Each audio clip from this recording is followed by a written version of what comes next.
I think the name says it all. Bedlam. Everyone thinks that OSU is the stepchild to Oklahoma. Touchdown, Oklahoma. What a great move by Ignatius. I think it really all has to do with the fans. We got some crazy fans. They got some crazy fans. Pistols firing! Superman! Des Bryant with an incredible catch! It's the last game. It's Bedlam, and it's something that everyone looks forward to, and it just couldn't come at a better time. It's going to be a tough game. It's going to be a dogfight, especially being at their place. But we're going to be pumped. We're going to be excited, and we're going to bring the intensity. As a player, you know, you try to look at another team's weakness, but looking at it on film, they really don't have a lot of weakness. Caught beautifully by Johnson. Oh, my! In the end, it's a challenge, it's competition, and we look at them all the same.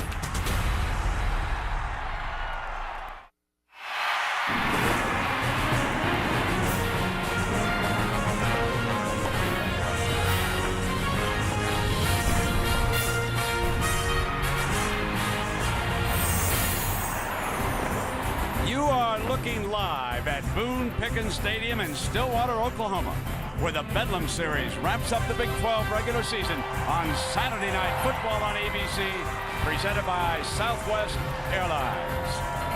So two rivals and neighbors come together here in Stillwater. Oklahoma ranked number 3 in the BCS, and Oklahoma State number 12. Here is our storyline tonight. If the Sooners win, there will be a three-way tie for first in the Big 12 South, and the highest BCS-ranked team would advance. But if Oklahoma State wins, tie between Texas Tech, remember head-to-head on a two-team tie, and that would send Texas Tech to play Missouri next Saturday night in Kansas City. Welcome, everybody, to Kirk Herbstreit. I'm Brent Musburger. Nice to have you along with us here again. And Kirk, I saw you when Texas Tech was struggling. You were down the field with Coach Bob Stoops of Oklahoma. It was ironic. I'm on the field a couple hours before the game. Baylor's upsetting Texas Tech. Bob Stoops is keeping scores with his phone. Cale Gundy's, hey, it's tied up now. It's 28-28. Needless to say, they're pretty happy with the end result because now they feel they control their own destiny. You know, we normally come into the Big 12 talking about quarterbacks, Yeah. but I think there are a couple of running backs who could decide this one. It's going to be exciting to see these two play, especially let's start with DeMarco Murray. We saw him last week and what he was able to do against Texas Tech. Boy, the last 5 games since the Texas game, the offensive line taking control of things. Look at this, almost 7 yards a carry, more confidence in the knee injury that he sustained a year ago. Look for him tonight early in this game to get the offense going. On the other side for the Cowboys, Kendall Hunter, number 24, an explosive back. Very important in this spread look. The Cowboys like to spread you out and run the football, and Kendall Hunter has to take the pressure off of his quarterback, Zach Robinson, by trying to get upfield and making some big plays. Any chance that Oklahoma was looking too carefully at the BCS and overlooked Oklahoma State? Absolutely not. I think they proved that last week with the way they handled Texas Tech. All the distractions on the outside, Bob Stoops does as good a job as anybody of keeping his team focused and not even worrying about style points. They're worried about winning this game and doing the best they can tonight against the opponent. Yeah, not only must they win, but style points wouldn't hurt in the BCS battle with the Longhorns either. And I'm sure Big John and the gang will have some of those details, and they'll also tell you what went on on a very busy Saturday. Come on, Bullet, bring it on.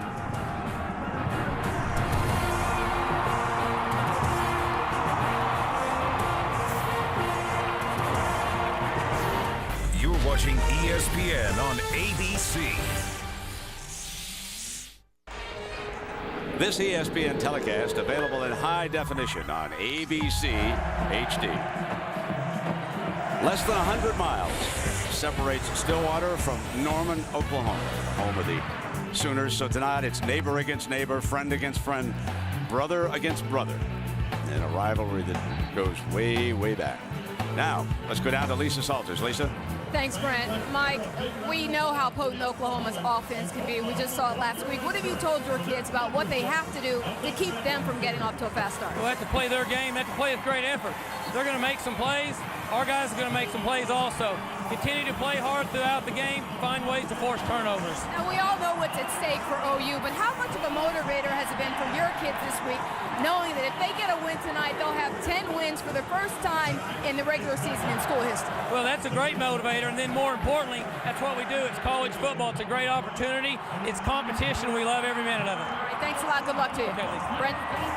All right, Lisa, and of course, across the way, Bob Stoops, coming off his biggest win of the year against Texas Tech. Now, Oklahoma State won the toss, and they elected to defer. But keep this in mind about Stoops. It has not been easy here. All right, you can see how he has struggled by 6 points and by 3 points the last 2 wins in here. And then in 2002, he was beaten by 10 points. Now, Stoops and the Sooners do hold a 5-game winning streak.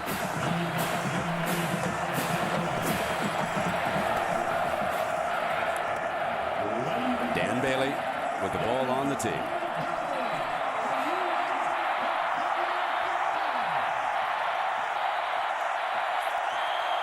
Nothing but bedlam, folks. Fielded at the 4-yard line by DeMarco Murray, the outstanding running back. And he stumbles and is down at the 26-yard line. Certainly one of OU's impact players. Yeah, Brent, we're going to start with DeMarco Murray, who has been sensational since the Texas loss. As I said, the offensive line doing a good job opening holes. He sets the tempo to get this offense going. Joaquin Iglesias on the outside leads the group of receivers that if you pay too much attention to Murray, he can beat you. And Jermaine Grisham, one of the 2 great tight ends tonight. Watch him tonight trying to get downfield for Sam Bradford. Base defense, and now they check over at the Cowboys sideline. Sam Bradford, number 14, up changing.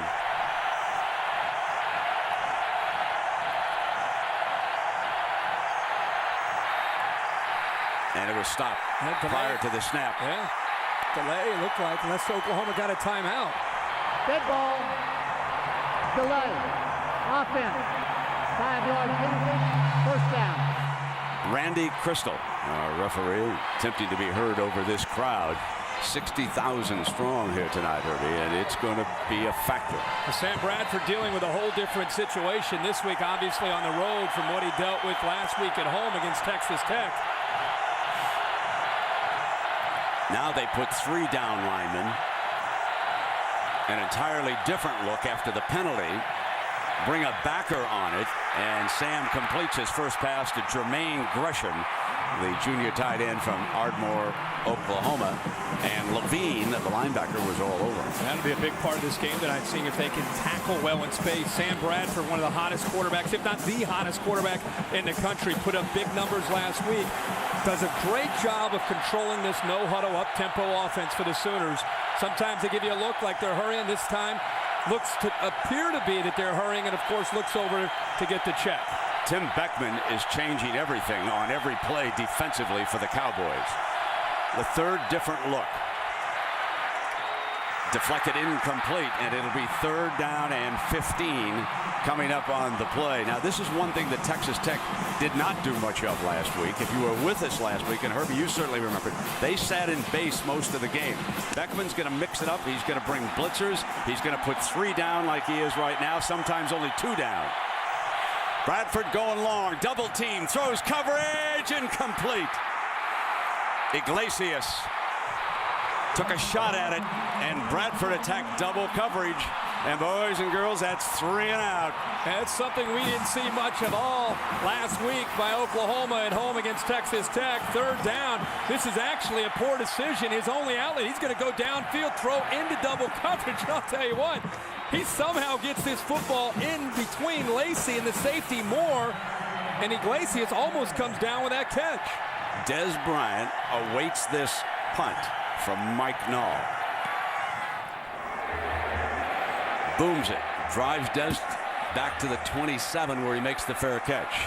And now we will see who Zach Robinson has for impact personnel, Herbie. Well, Kendall Hunter, we talked about him in the open, Brent, number 24. The sophomore has done a great job within this offense. Great acceleration, and you'll see what we mean here in a little bit. He's going to have a big night. Des Bryant, can Des Bryant step up in a big game against a quality opponent? That's the challenge that his coaches have put on him. And, of course, Brandon Pettigrew, very, very gifted, future first-round tight end. Great size, and they'll look to try to get him over the middle of the Sooner defense. Coach Gundy opens with an empty backfield, and Kendall Hunter is in the slot to the right. He is a fine receiver, too. 4 down for the OU defense. The offensive line holds beautifully, and he completes the first strike to Davis. out to the 41-yard line. Damian Davis, number 85. But what was more impressive about that play is the fact that the OU defensive line did not break through. Well, time to throw the football. Be big for Zach Robinson against the gifted defensive line from Oklahoma. Interesting, they go away from Pettigrew, away from Des Bryant, and they go to Damian Davis, who only has 11 catches on the year. They now will use Keith Toston, number 5, another fine tailback, with Kendall Hunter. So they now bring 2 running backs, Mike Gundy, of course, directing the offense, and they line up in a pistol. That's just a shorter shotgun formation, and they're going to fumble, and Zach pounces on the ball. Option football tonight will be a big part of how the Cowboys try to attack the gifted Sooners front 7, because they want to try to get them out in space and take advantage of how aggressive the Sooners are. But you've got to be able to hold on to the football, and it's about execution and discipline when you play option football. They will be strong or the tight end side to the right. He'll get down a 3-point to help block. It's a very talented defensive line. Zach rolls the pocket. Picked off. Is it a pick 6? No. Down at the 21 is Dominique Franks. A poor decision by Zach on the roll.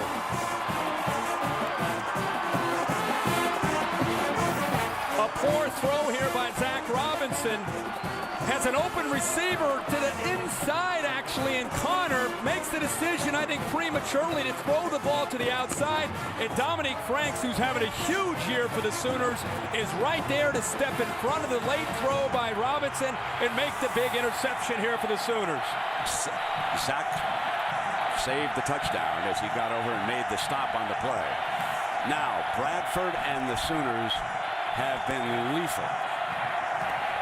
Murray looking for a seam into the red zone. This is where Oklahoma has been as impressive as any team we have seen this year in football, is in the red zone.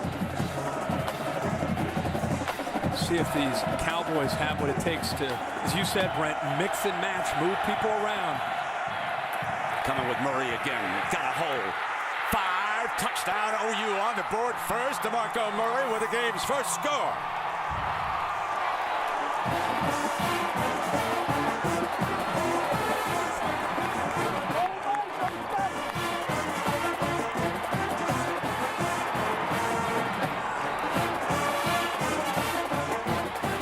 This offensive line, this is exactly what they're able to do. Even with the penetration there by the big fella on the inside there, Chatham, they still hit a crease and get upfield so quickly with DeMarco Murray. The smallest man on the Sooners, Jimmy Stevens, adds the extra point. 7-0. Sigh of relief for Stoops. A turnover and a quick strike. You're watching Saturday Night Football on ABC. Well, Thurman Thomas, a legend here, going into the College Football Hall of Fame, already in the Pro Football Hall of Fame, one of the great running backs of all time at any level. He was good enough where for about a year and a half he kept somebody by the name of Barry Sanders on the Oklahoma State bench. That may be more impressive than anything How about that? he accomplished here. Moreland with the ball on the tee for the Sooners.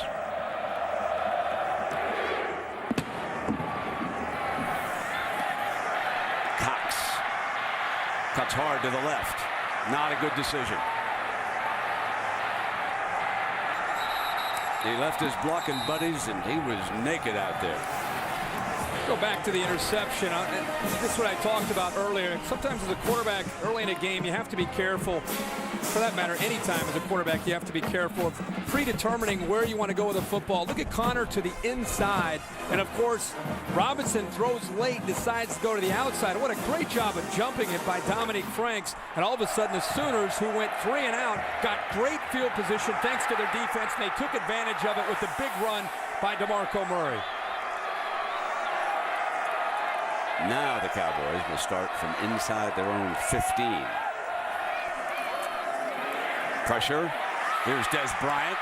Got a first down. They get him involved early. Remember when we were down in Lubbock a few weeks ago, they did not get Des Bryant involved in the first half of the game. And you know how tough it is when big-time talented receivers are not in the game. They didn't influence it. Herbie, you mentioned he has not stepped out in the biggest games for the Cowboys. Maybe this will get him involved early in the game to get his confidence up. And Zach Robinson talking about confidence after the interception. Important for him to come back and throw that pass to get his confidence back.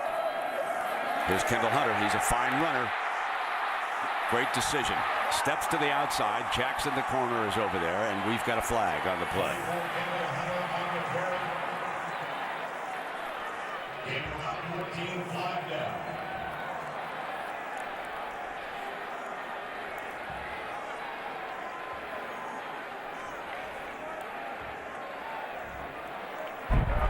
Personal foul, face mask, defense, 15-yard penalty, first down. Here's a good look at the face mask penalty as Kendall makes a good decision and Jackson reaches up and grabs the face mask. See if Oklahoma State now can take advantage. Some execution and a big break here with the 15 yards added on to the back end of that play. Junior Keith Toston. He's one of the Texans.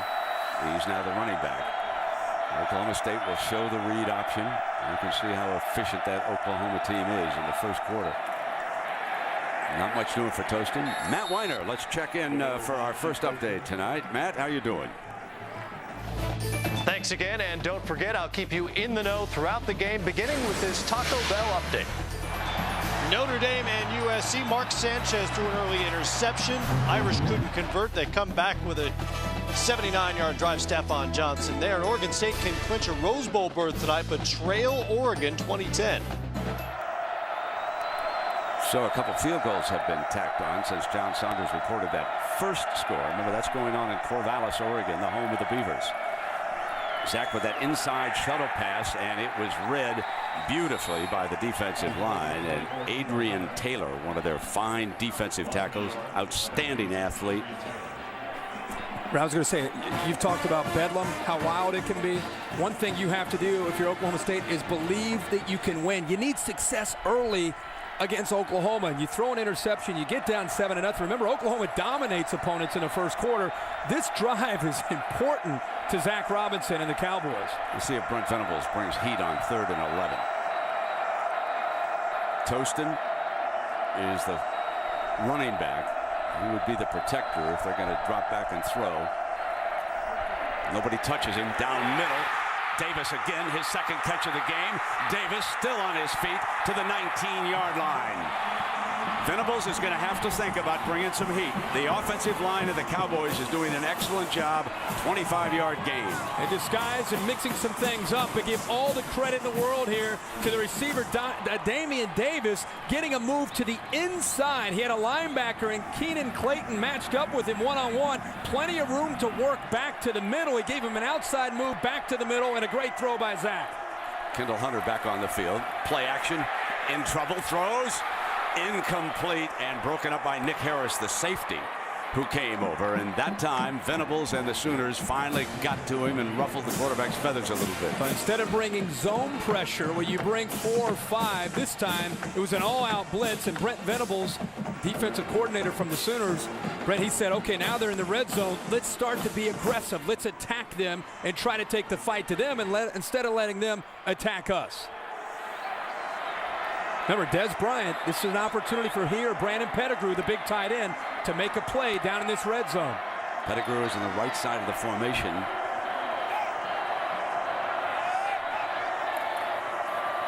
Maintains his block. Option look. Zach has stood up and hit hard. And there was Beal along with Clayton. They have to have the ability to stretch plays tonight against the Sooners and get the ball to the outside. When we talked with them this week, they mentioned they have such respect for Gerald McCoy on the inside and Adrian Taylor and DeMarcus Granger. They feel that there's an advantage from Oklahoma in the interior. They want to try to get things on the perimeter, and it requires great blocking by the receivers to be able to do that. That graphic told you how efficient the Sooners were on 3rd down last week against the Red Raiders. Off the play fake. Wide open on the outside again. And Davis seems to be the man who is getting free, which would lead you to believe, Kirk, that Brent and the Sooners are paying a lot of attention to Des Bryant and Pettigrew right now, and number 85 is working free. What they've done for the most part is kept a safety over the top of Des Bryant. And Oklahoma State telling us that he faces that almost every week. What they have to do a good job is coming across the middle with crossing routes at about 15 to 20 yards to try to take advantage of that double coverage. But so far, you're right, Davis has been the answer. Adrian Taylor, the big defensive tackle, shaken up on the play, and the medical staff is out tending to him. Of course, I am sure that folks down in Austin and Lubbock Way are glued to this, because if Stoops and the Sooners win, we got a three-way tie, and then the BCS computers and boys will decide it all. Now there's where they stand right now. But Oklahoma is very close to Texas. And a lot of people think if they win tonight, making this late push. But let's remember now the Longhorns still hold the 45-35 as that airplane circled over me all day long here and reminded me of that as I was walking over to the stadium. And head-to-head did go to the Horns. But they can no longer use just that. I thought it was interesting last week. Good to see Taylor up here. Yes, here we are. Bought and paid for by some loyal Longhorns. And it cannot be overlooked, folks. Nope. Although the one thing that I'm not comfortable with is having the BCS decide a conference title. I think it should be decided within the conference. I recall when the BCS was founded, it was just to identify 1 versus 2 in that final game. And I think they should use point differential within the Big 12 South and a common opponent, which happens to be Kansas, and then let the chips fall where they may, and everybody knows where they stand. I would use strictly what happens in the Big 12. I don't think coaches in the ACC, Big 10, SEC, Pac-10 have any business deciding a conference title other than their own. I'm not comfortable with it. There's too much politics involved. Danny Bailey on to attempt the field goal.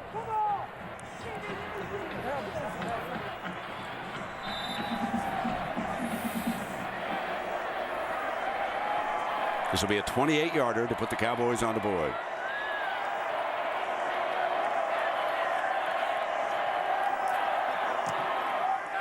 Slides it through, and it's 7-3.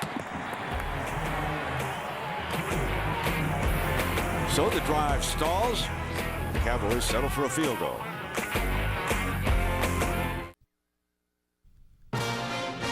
Saturday Night Football on ABC. Brought to you by Southwest Airlines. Low fares, no hidden fees. Nissan. When you need it most, Nissan delivers. Samsung Mobile. To predict the winning teams, text RIVAL to 43776 during rivalry week. And Taco Bell. Think outside the bun. The Gundy household, Midwest City, Oklahoma. Now, Cale Gundy, who you see there, is the running backs coach, and he once was a quarterback at Oklahoma. Mike, of course, the head coach of the Oklahoma State Cowboys, was a great quarterback here at Oklahoma State. Herbie, Mom wouldn't allow any football talk. Huh? I talked to both these guys and found out, if you can't talk football during Thanksgiving, what can you talk about? Here's Murray. Scored the touchdown for the Sooners, and he's short of the 20. And Lisa, I know that you had a conversation with Mom. That's right. I spoke to Judy Gundy about an hour ago, and she's the one who lays down the law, saying no sports talk during Thanksgiving dinner. And she said, my guys are just so competitive that, I had to stop the problem before it started. Back when they were 15 and 17, they almost got into a fight talking about sports. So she said, then I said, no more sports talk at family gatherings. He said they talked about the invisible fence not working for the Dogs. Here's Chris Brown now. He replaced Murray. Chris Brown scored 3 touchdowns last Saturday night in Norman, and both those running backs went over 100 yards. So when you team up DeMarco Murray with Chris Brown, as good a running back tandem as you've got in the country.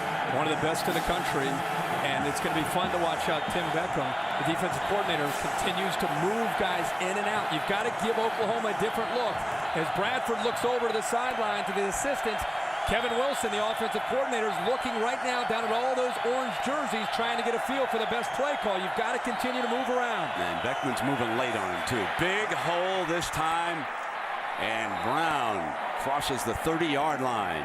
That was a huge hole open by the left side. It's a big offensive line. And sometimes when you move around, it allows these guys to crease you. But this time it was just a simple push down block by the center, number 50, Cooper. Huge offensive line. They move at a fast tempo. Brown's in trouble and ripped down for a loss that time.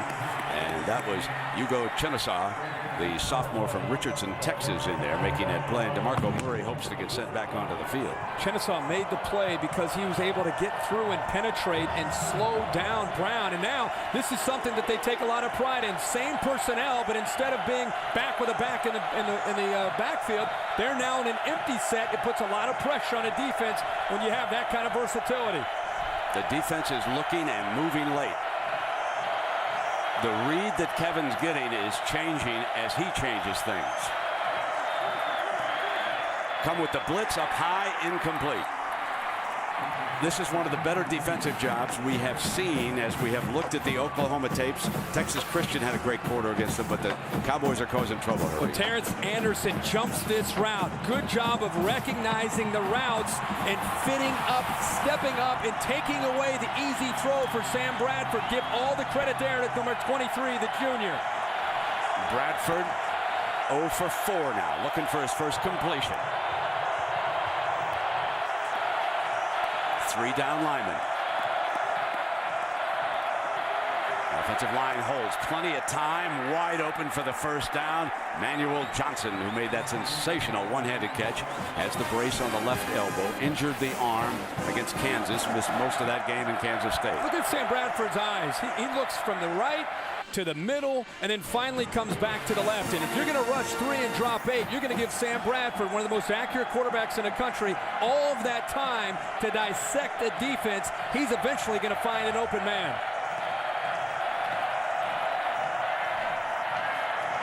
Rush 4, not going to get there, and it could have been picked off. Had the defensive back looked up at the ball more, he would have had a crack at it. The coaches saw that over on the sideline. Holding, offense, number 72. That is Duke Robinson. First down. And he was holding Swanson Miller, number 90, who had broken through, and he did not want him getting to the quarterback, so he took a penalty on the play. It's the one way you can attack the size of the Sooners is with quickness and fresh bodies, and Beckham is rotating people constantly in and out of this lineup.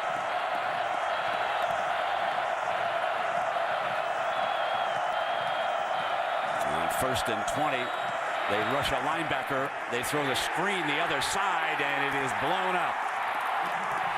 Patrick Levine, number 4, along with Taya, number 92, did the business on this play. Well, this is just great recognition. They see this the entire way. They're sitting there waiting for it until it finally develops. Taya the entire way, sitting there waiting for Brown to come to him. Quickly they move.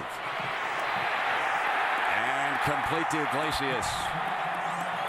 Lacey, the defender there. Tackling so important, and I know it seems obvious, Brent, but after watching Texas Tech try to tackle Oklahoma in the open field, that is a big key tonight. DeMarco Murray back in for 3rd and 19. Bradford's in trouble. On the move. And Iglesias working the sideline. It looks like it's a little short of the first down, but Sam was able to slip one right down the sideline, and there was pressure coming that time from Lemon, the middle linebacker. Watch number 41 get through. Here he comes. Brent, second time in 3 series that the Cowboys have done a good job of getting pressure on Sam Bradford, and they've now forced the Sooners to punt twice, which is saying something for an offense that's been scoring over 60 in the last 3 games. Mike Knoll is back to punt. Ricky Price is now back deep.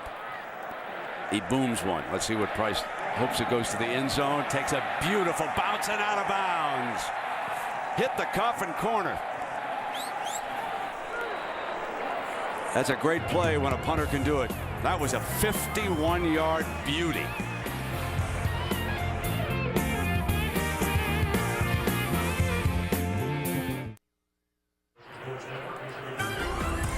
Well, here at 7-3, and a reminder, Monday Night Football, Monday at 8:30 p.m. Mike Tirico, Ron Jaworski, Tony Kornheiser, they'll have one for you. The Jaguars and the Texans. Jaguars have to be really disappointed in their season, but you do get to see Maurice Jones-Drew, and maybe they'll have a good one for you on Monday night. We shall see about that, folks. Look at this, 99 yards away. Zach Robinson keeps it, the junior from Littleton, Colorado. He's a good runner, though, Herbie, and you know, in that situation, just trying to get a little breathing room against Stoops' defense. His athletic ability is his greatest strength in high school. He played receiver up until his senior year. He runs a 4.5 40. So, and again, tonight they want to be able to run the football. That is a big-time stat here, favoring the Sooners early in this game.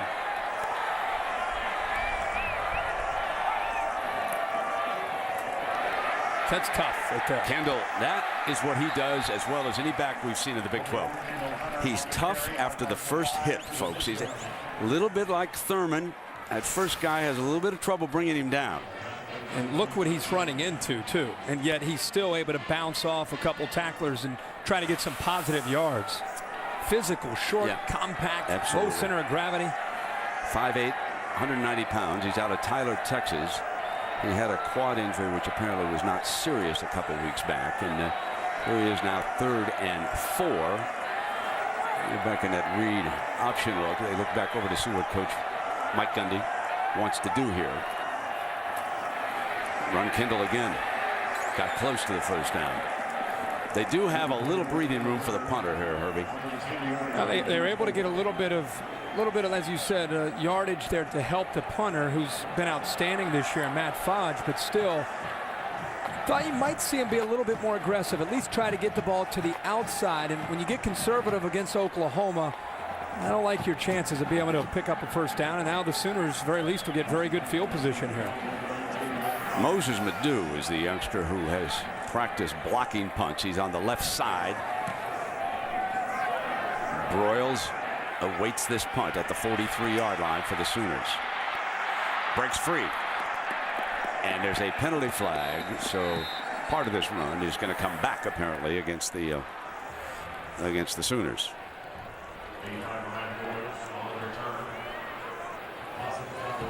If you're Oklahoma State, though, Brett. Blocking the back. There's the return. Pretty excited with the way, you're down. Defense playing very well. Penalty. First down. Let's send you to New York and Matt Weiner. All right, Brent, Oregon State's Rose Bowl dreams are fading very quickly tonight against Oregon. This is Jeremiah Johnson. There he goes, 83 yards. He's up over 200 in the first half alone. Ducks have just returned an interception for a touchdown to make it 40-10 there. An Oregon State loss and USC win over UCLA next week would send the Trojans to Pasadena. That should be a 37-10 score, by the way. Oregon up by a lot. If I'm not mistaken, that is huge for your Ohio State Buckeyes. It is. You're right about that. That could send them to a BCS Bowl. It's big for Jim Delaney. Here comes Murray. That could cost the Pac-10 a lot of money if that holds up. And that's a big rivalry game, the Civil War. Never know. You know, it's home teams have had the advantage, which makes it a little bit unusual. But Oregon State was not an overwhelming favorite. This will not be a shocking upset. No. They've had a lot of injuries. At being at home, you thought it might give them an advantage, but the Ducks playing pretty good football right now. Here is Murray. And when that young man comes, he can go the distance at any time as Price comes up and makes the stop on him. He is a young man out of Las Vegas. So I asked the coaches this week, Herbie, I said, why didn't Pete Carroll and USC recruit him? And they said they did, but they wanted to make him a defensive back. And we said he'd be a running back. And then they quickly added, but let me tell you, he'd have been a great defensive back. He has terrific speed, 4.4 and change. He's strong. Chris Brown replaces him right now. Trying to get to Bradford, cause him trouble, cause a disruption, and he has to throw it out of bounds. The Oklahoma State defense, being coordinated by Tim Beckman, has disrupted Sam Bradford's game here so far. They're doing a great job at disrupting things and getting pressure. There's a good look at Coach Beckham. But, Brent, that play on 4th and 2 took so long to develop that the offensive line could not hold up long enough to give Bradford enough time to be able to eventually find an open receiver. He had some open men downfield, but they were taking too long to get open. His 2 punts tonight, Herbie, have been 51 and 52 yards. Ooh, they were coming right in on him that time, too. Price is back, and he makes the fair catch at about the 17-yard line. Well, let's take a look now at the Dr. Pepper Big 12 update. If Oklahoma wins, we have a 3-way tie for first, okay? Texas Tech and Texas await them. And then the highest BCS ranking would advance. I think in all fairness, Texas Tech is out of that argument right now. They fell so far back. But if Oklahoma State wins this game now, we've got a tie between Texas and Texas Tech. And guess what? Red Raiders advance with that head-to-head victory over Texas. I think a lot of people think that Texas needs an Oklahoma loss tonight, but that is not the case. No, they need an ugly Oklahoma win. They'd settle for a 7-3. They sure would. Okay. And here comes Kendall on first down, getting into the rhythm of the game. And, of course, one of the differences that we're seeing here, Herbie, is that Oklahoma State's trying to get that running game going. Coach Gundy knows if he can keep the ball with his offense, Sam Bradford's just got to watch from the sideline. That's one way to slow down a high-powered offense. The fact that there's under 2 minutes to go in the first quarter and they've weathered the storm emotionally and they're down 7-3 is a victory in my mind for Oklahoma State. And now they have the ball here at their own 20, very much believing that they can compete. Slant, Des Bryant, and he has it very well defended by Jackson. The corners from Oklahoma this year, both new starters. Dominic Franks is to the field, and here to the boundaries, Brian Jackson, number 2. They have had great years, and of course, the more they play, the better they get. That's a good move to the inside, and actually, Jackson was trying to take the inside away, but Des Bryant, with such quickness, got in there. But give Brian Jackson all the credit in the world for recovering there. There's Des on the right side of the formation. Damian Davis, who's caught a pair. He's got 5 receivers coming out. Throws in underneath Bryant, got the first down. Now we go back, and I want to show you folks what Herbie was talking about. And Des a little shaken up as he comes to the sideline. And the papers made a big story out of it, the fact that against ranked teams, he was unable to get into the end zone. And he did his damage against Texas Tech in the second half with the 4 catches for 86 yards. Look at the last category, 0 touchdowns. He has 16 touchdowns this year against unranked opponents, and he hasn't scored yet against a ranked team. Middle, Davis again, but he's short of the first down. Had it, gave it up, and the tough safety, Nick Harris, made the stop. The safeties and the linebackers bailing for some reason here on 1st and 10. Huge avenue for Zach Robinson to be able to put the football into. An easy throw, and Davis again making another catch. Off to a career game here for Damian Davis with 4 receptions. As I said, coming into the game, he only had 11 all year. Jeremy Broadway, number 9, one of the wide receivers out there with Des shaken up. Kendall Hunter is Zach's running back.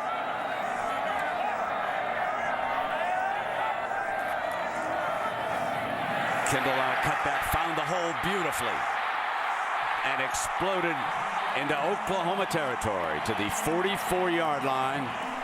That's an 18-yard burst.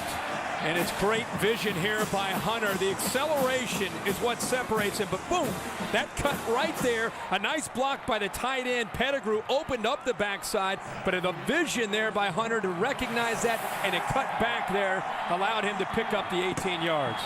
Look what we found here. Oklahoma held to 7 points in the first quarter. And Saturday Night Football, presented by Southwest Airlines, returns after this message and a word from our ABC stations.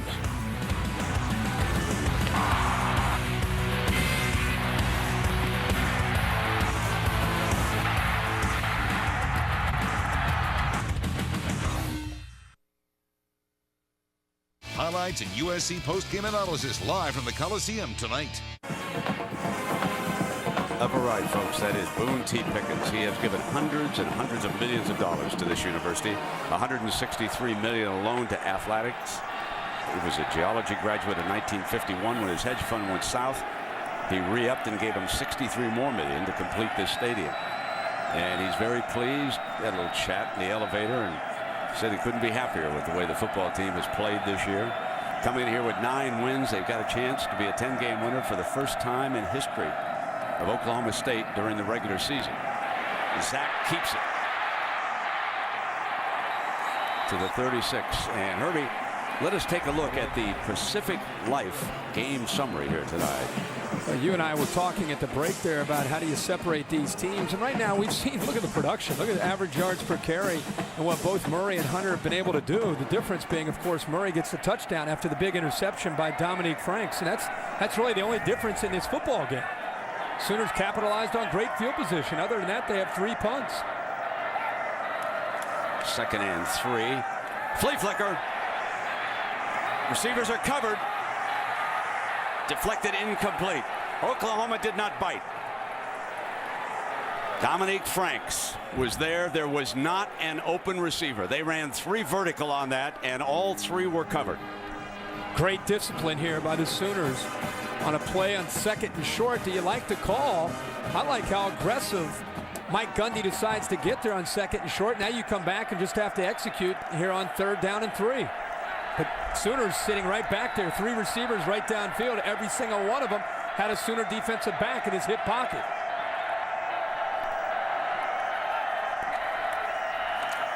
Here is the handoff. 1st down. Kendall Hunter battles his way to the 29. A tough, tough hombre. What you need against a defense as talented as Oklahoma is a tough inside runner. Well, the middle linebacker here, Lewis, getting right through, but I'll tell you, you talk about his toughness, it's his strength as well. Lewis leads this team in tackles for Oklahoma. He just bounces right off of Hunter.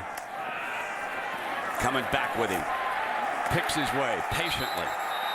And is ripped out of bounds. Let's go to Matt Weiner for Sports Center right now, Matt. All right, Brad, Sports Center right now, powered by Vizio. Here's what's going on in the Pac-10. One play after an interception of Jimmy Clausen. Joe McKnight rattles off his longest run of the season, 55 yards. The Trojans have taken the lead 14-0 on Notre Dame over on ESPN. Meanwhile, Oregon State gets a little momentum before halftime. Lyle Neubau to Shane Morales there, but the Ducks lead it by 20 at the break. So midway through the 2nd quarter, the Irish still looking for a 1st down. Play fake by Zach. Drops it off to Kendall Hunter. End zone ahead. Touchdown. Oklahoma State leads it for the first time.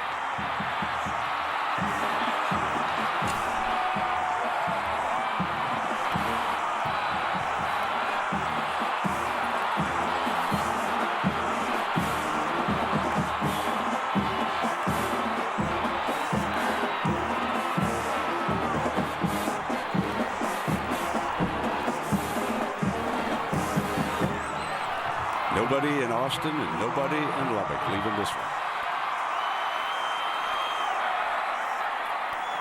Bailey tacks it on. There's the reason why they're ahead, ladies and gentlemen. Number 24. Stay tuned. You're watching Saturday Night Football on ABC.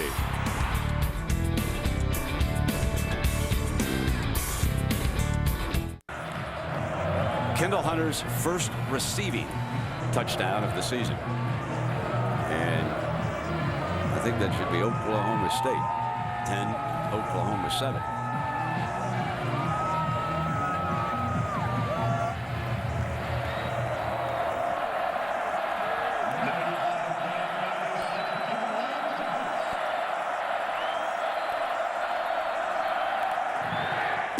Bailey hangs it up to the 3-yard line, and here comes DeMarco again.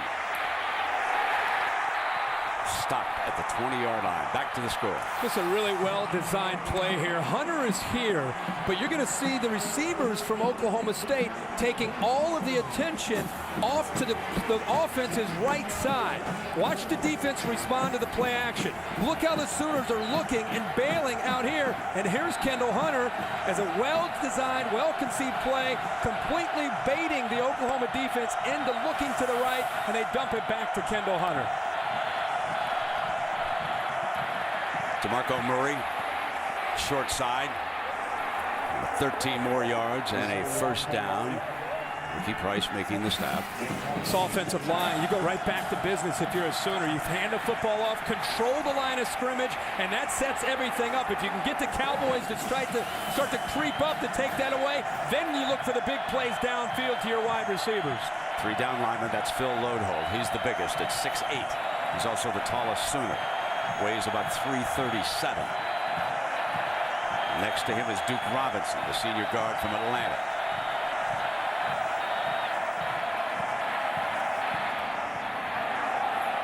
Coming in underneath to Gresham, the tight end, and incomplete. Oklahoma State continuing. They're going to do it all game long, continuing to move to try to disguise their coverage. This is the first time that man has been behind since the game against the Longhorns in Dallas.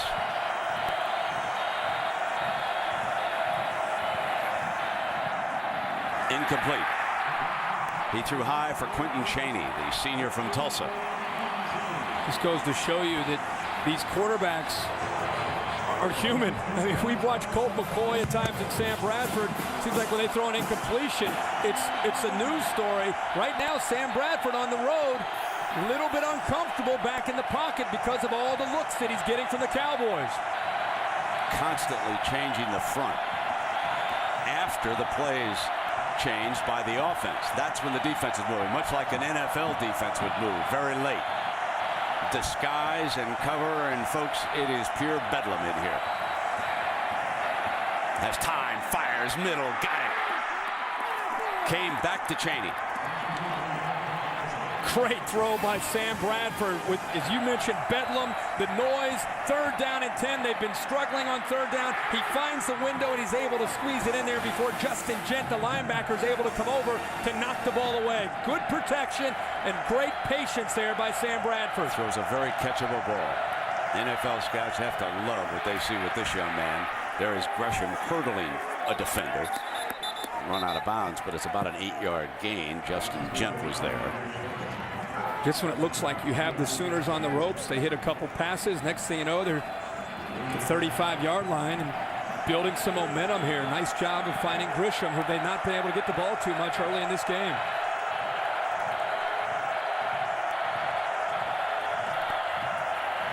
Hit Murray in the backfield. Thrown for a loss that time by Tonga Tea, senior from Anchorage, Alaska. Tonga Tea.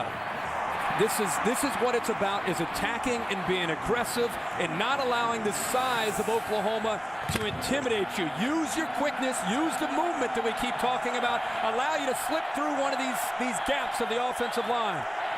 That's what they need. 4 yards here on this 3rd down.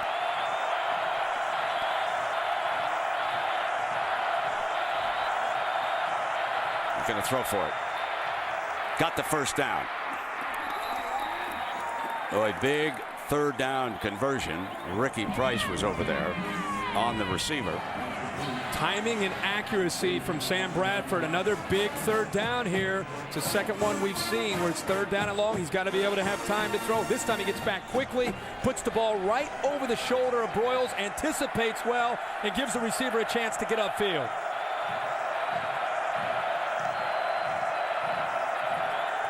Three down defensive lineman.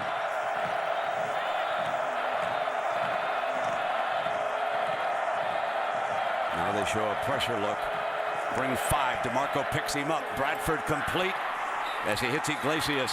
And Iglesias out of bounds, but there is a flag. Prior to the snap, false start. Offense, number 85. A 5-yard penalty, 1st down. You know, they're showing that pressure, and Oklahoma caught them instead of disguising, actually committing to the blitz. And I think Broyles was getting too excited. They had one-on-one matchups across the board on the outside, man-to-man coverage. With Bradford recognizing it, he had the time to throw. It's just about the execution on the road for the Sooners. So instead of being inside the 10-yard line, they're back on the 35, and Chris Brown is now the running back. DeMarco Murray did an excellent job of picking up the blitzer, but there was a penalty. And here comes Brown. He could not stretch the defense. The front is all over him, and Taya is starting to have a big game along with Lemon, number 41. The movement is confusing the Sooners. The Sooners are used to intimidating, almost bullying defensive lines, but right now, bit of a guessing game going on with the communication up front from Oklahoma, allowing this group with Taya and company to get through this offensive line and disrupt the backfield. And they're moving 41 around. He's there positioned like a middle linebacker. He's been moving over to the right side occasionally, depending on the formation. They run a screen play into the middle, and Chaney's short of the first down. Well, the risk when you bring pressure and you're going to show a lot of different looks is you might have 4 or 5 to go your way, and then all of a sudden you're going to see the jailbreak screen, and all it takes is one completion for the Sooners to be able to get big chunks of yardage, and now they've got a manageable third down. And so, number 7, DeMarco Murray, back on the field. He's the running back. It's a third down here for the Sooners on this drive. He's going to throw for it again. Quick, and Iglesias makes a terrific play. He was hit by Lemon, and Joaquin Iglesias, the senior from Texas, hangs on. What concentration by Iglesias. Third down, Lacey jumps around, gets a hand on it. We saw him last week with the quickness to be able to get a touchdown. This time, the strength and concentration for the catch. Quickly, Murray trying to ambush him, but the defense was ready. This up-tempo attack from Oklahoma, seen it all year. Great execution, puts the defense typically on its heels, creates tempo for the offense, and a lot of times it puts a lot more pressure on the defense because they lose their aggression. The Cowboys are doing a great job of countering it up to this point. So far, the Cowboy defense has been ready. They have not been ambushed, and it's 2nd down and 12 now. Bradford checking for a late signal, and now there's the movement again. Beckman's defense moving. Now he puts 4 down. There's Gresham. It took 4 Cowboys to finally bring him down. This time they're only rushing 4. They're going to play zone. When you play zone, these tight ends from Oklahoma did a very nice job of settling down and finding the timing for Bradford and Gresham, especially down in the red zone. 14 Bradford constantly looking to get the football to number 18 Jermaine Gresham. Here comes your power look. There's Matt Clapp. He's in front of Brown. Eldridge is an extra tight end. You see him there, number 83, looking over the Gresham. Power of the formation over on the right side. Now they move Gresham to the other side. The defender goes with him. They're going to go that way. And Brown, with a second effort, picks up a 1st and goal for the Sooners. That's the 4th third down on this drive alone that the Sooners have been able to convert. They had struggled with that prior to this drive, but now starting to have more manageable third downs and doing well. Touchdown, Oklahoma. Chris Brown, the junior from Louisiana. So Murray has 1, and now Brown has 1. Well, what an answer, Brent.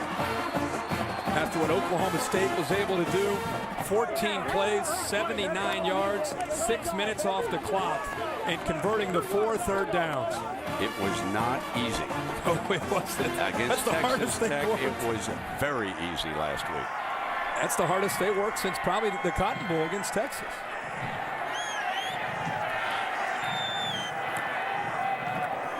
Jimmy Stevens adds the extra point. The Sooners regain the lead here in Stillwater.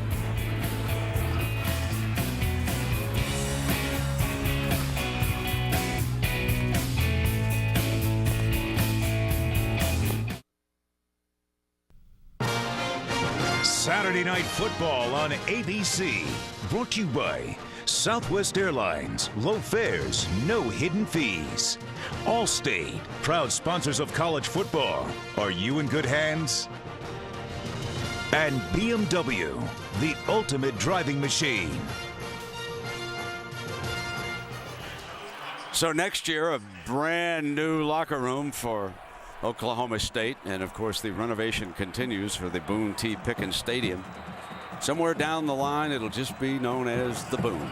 And no man has been more generous with his money than Boone Pickens has with Oklahoma State. And what they have done here and finished that one end zone, lots of lovely suites. It's a great intimate stadium. Fielded on the 5-yard line by Cox. Cox looking for Alley, 25-30. And he battles his way out to the 35-yard line. Pretty good field position coming up. We've also got a flag. No flag got called. That was a nice 30-yard return by the defensive back Cox. We'll take another break and come right back.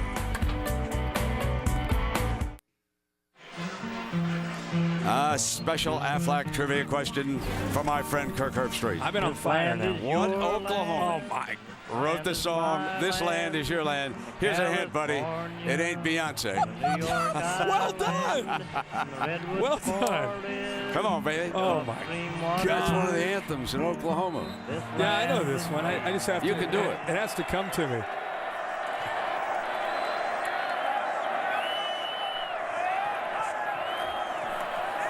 Here is the read with Zach.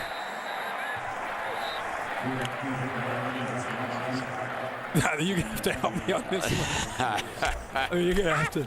It's not Garth Brooks. Did you know this? Okay. Of course, everybody knows this. Come on. My bad. Oh, it's Woody. Of course. Wow, land is your land. I'm all over that one. Woody Guthrie. Woody Guthrie it is. I had the Woody part. I just New York Island. Oh no, you're not gonna sing too, are you?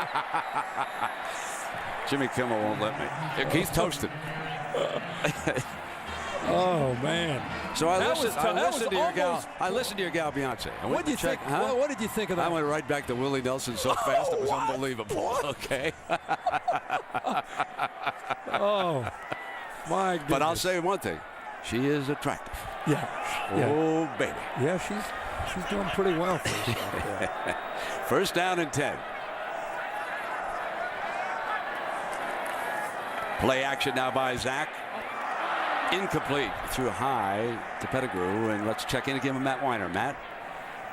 All right, Brent, our nominee for the AT&T ESPN All-America Player of the Week is neither Beyonce nor Woody Guthrie. It's Tim Tebow, who had 265 total yards and accounted for 4 touchdowns in the Gators' 5th straight win over Florida State.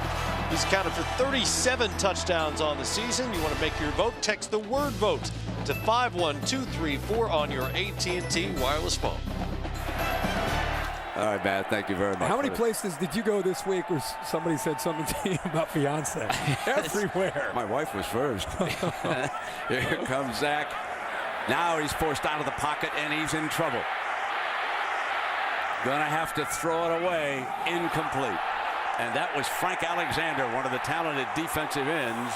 And did a penalty flag come late over there, Irving? Yeah, right where the ball was intended for the receiver. Way the crowd reacted. You got coaches now from Oklahoma out in the field. Uncatchable. So there must have been an interference call, and Stoops this thing like that ball was hardly catchable. He was throwing it away. Pass interference. Defense. 15-yard penalty in the previous spot. First down. I honestly thought he was winging it away. I think he thought he was too. Nick Harris comes in late and cleans it up. And the Oklahoma coaches are upset because not about the pass interference call, but the fact that it's uncatchable. Maybe it was uncatchable because he was in the 3rd row. Harris made sure he wasn't catching that ball. Oh, man. Kendall Hunter back in as the running back. He was slipping as he made his cut, and Alexander making another snap. Zach Robinson's going to have to eventually help out Kendall Hunter. I mean, Kendall Hunter is a great back, but he can't carry the entire load alone. As this game progresses, the Sooners are going to try to make adjustments to try to take him away. Robinson's ability to improvise, his ability to run on the option, and his ability to find Des Bryant and Brandon Pettigrew are going to become very, very important, but especially his feet. He's got to be able to take some of the pressure off number 24. 2nd down and 10 for the Cowboys. Play fake by Zach, and Alexander's rolling in. Big Alexander blew this play up, and on the way down, he zipped it out of bounds. But Frank Alexander's speed and power has been so important to the Sooners defense with the injury to Austin English. Look at both of the defensive ends. Jeremy Beal on one side, and on the backside, Frank Alexander. They had a huge game last week against Texas Tech. That's the first time we've really seen the freshman Frank Alexander burst into the backfield to chase down Zach Robinson. Remember, the Sooners are without Austin English, and he was the preseason pick to be the defensive player of the year. And he's been out with that knee injury. Coach Stoops is hopeful that he can get him back for the bowl game. Zach can run. First down ahead, and a penalty flag. There's a penalty flag comes flying as Frank's up to make the stop on it. I think you could think of as maybe a push in the back by the Oklahoma wide receiver. Blocking the back, offense, number 87. That's what it is. This is a 10-yard penalty, third down. He's out like a receiver out in the open space, and he's trying to help his quarterback out. Here he comes right off to the left there. Just great call by the officials. Very close to the first down marker. Robinson trying to extend himself to pick up the first down, but Pettigrew just pushing Dominique Franks right in the back, and now they're starting over, going back to third down. That's the first penalty tonight on Oklahoma State. But there was a great look at the feet and the quickness of what Zach Robinson can do when he has a chance in the open field. Hunter back in. Here's a safety valve, but Zach's looking downfield, in trouble again. He shakes Alexander. Takes off again. Got a first down ahead, and this time he picks it up. What a brilliant run by Zach Robinson as he had to shake off Frank Alexander. Travis Lewis finally over to make the play. As if on cue here, these last few plays, Zach Robinson starting to show what he can do with his feet. This is just, that's a little Doug Flutie is appreciating that. I'm sure back in New York watching Zach Robinson, a little Olay, a little dance move, and incredible acceleration upfield to pick up that first down. Mr. Pete loves it. First down and 10. Cowboys trail it by 4.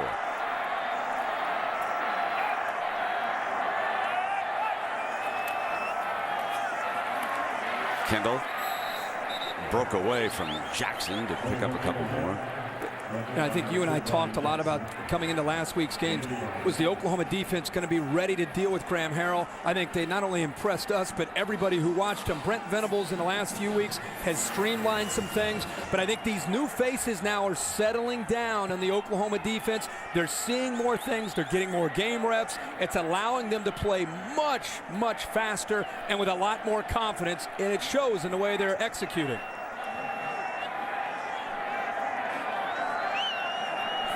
You see how tough it's been. You can see how he has that torn right sleeve, and that was big Frank Alexander. Got a paw on him, and he ripped. So we're going to have a little equipment repair. They'll cut that sleeve off.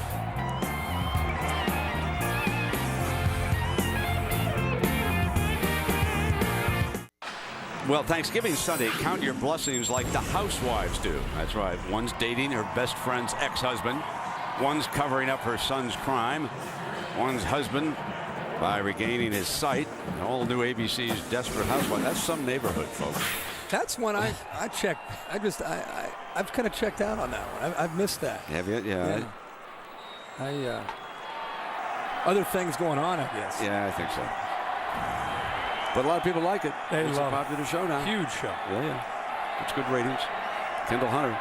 Got the sleeve completely cut off now. Yep. Looks like he's trying to make a fashion statement. Yep, the repair.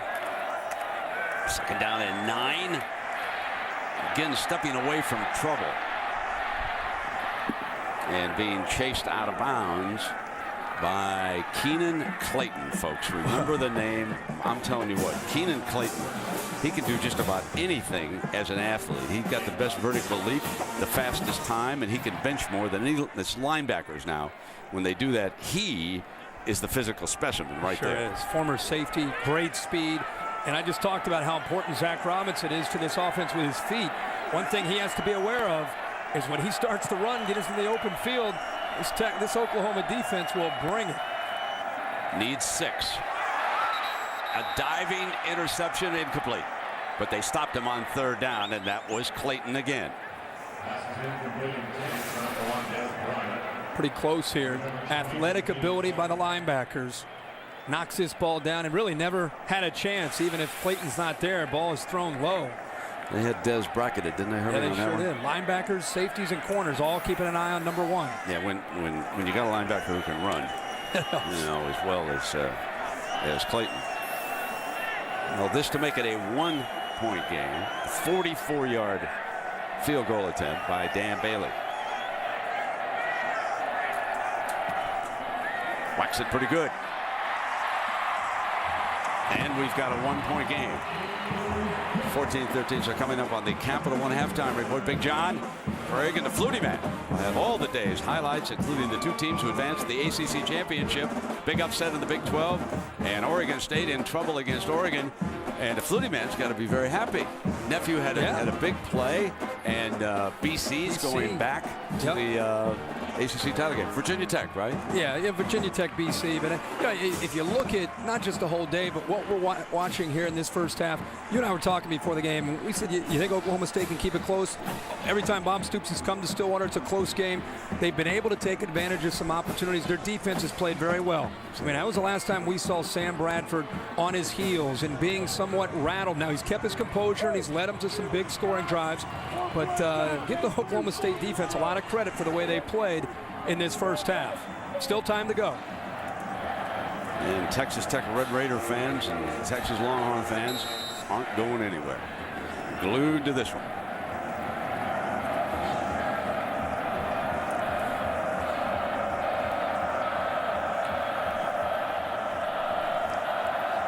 Here's a kickoff.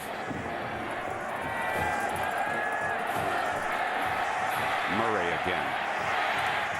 They're lit up. They're hitting him. I mean, they're pounding him. Well, the Skins game on ABC tomorrow. The conclusion at 3:30 Eastern. That's always a lot of fun. 2-time defending champ Stephen Ames. Phil Mickelson is in it. He's a big football fan. He's probably watching tonight. And KJ Choi leads everybody. 75 grand he pocketed today. And Rocco Mediate, the U.S. Open runner-up. They're competing for that $1 million purse. What a story Mediate was last year. Another great sports fan.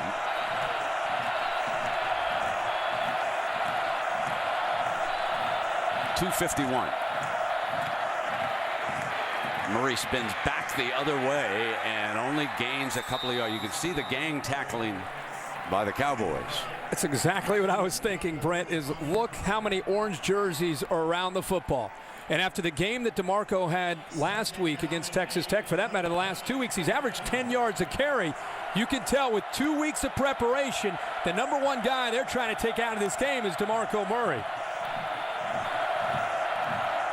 2nd and 8. Pretty much a base defensive look that time, and deflected incomplete. That was Tonga Tea. What a He likes half. this chilly weather. When you come down from Alaska, I said, come on, man, let's get it on. He's like this. Look at him, huh? This is balmy weather. Yeah, this is great, man. I can come out of my shorts for the second half. But Tea has made a lot of plays, and he's shown some good quickness a lot of times to get by John Cooper, the center of the Sooners. Fires complete. Goes back to Iglesias. Iglesias has been their best weapon. I have not called Johnson's name all game long, and Gresham only a handful. They blitz man-to-man on the outside. Iglesias against Lacey. That is the 5th straight 3rd down they've been able to execute here for the Sooners. 4 catches for 40 yards for Iglesias. There is Johnson. 9 yards and out of bounds. It's a good idea of the arm strength of Sam Bradford. Herbie, I think he's got a chance to be really good at the next level. I really do. I am very, very impressed with... How about being a sophomore and the way he manages this no-huddle offense, too? Not just the physical traits. There's Murray. Crosses midfield before he's brought down by Ori Lemon. junior from Houston. I mean, he makes it look so easy that I think people take it for granted. This is the first year that they've implemented this hurry-up offense, and I think it's faster than any offense in America, and yet there are very few mistakes, very few turnovers, very few penalties. They do a very incredible job of managing it, but it's all because of Sam Bradford's understanding. Middle screen, Iglesias cuts back out to the outside.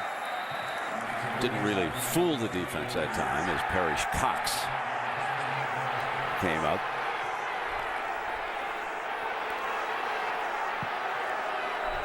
We have a Cowboy. Cowboys shaking up on Slowly get the up play. One of the defensive linemen is down, and that's Chatham, I believe. He's a senior also from Houston. Both of these schools recruit down Texas way. There's so many outstanding football players down there.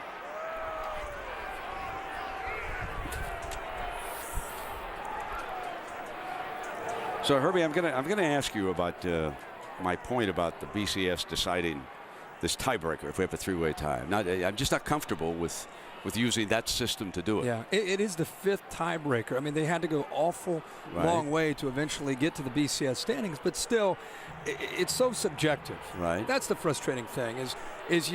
Texas is sitting here watching this, hoping that Oklahoma wins, but wins ugly. Oklahoma needed Texas Tech to beat Baylor. I mean, it gets a little crazy here. I like your point, though. Well, let's show you what it is right now. The point differential. Yeah. I had the fellas down there. The Prince got here's where we are right now.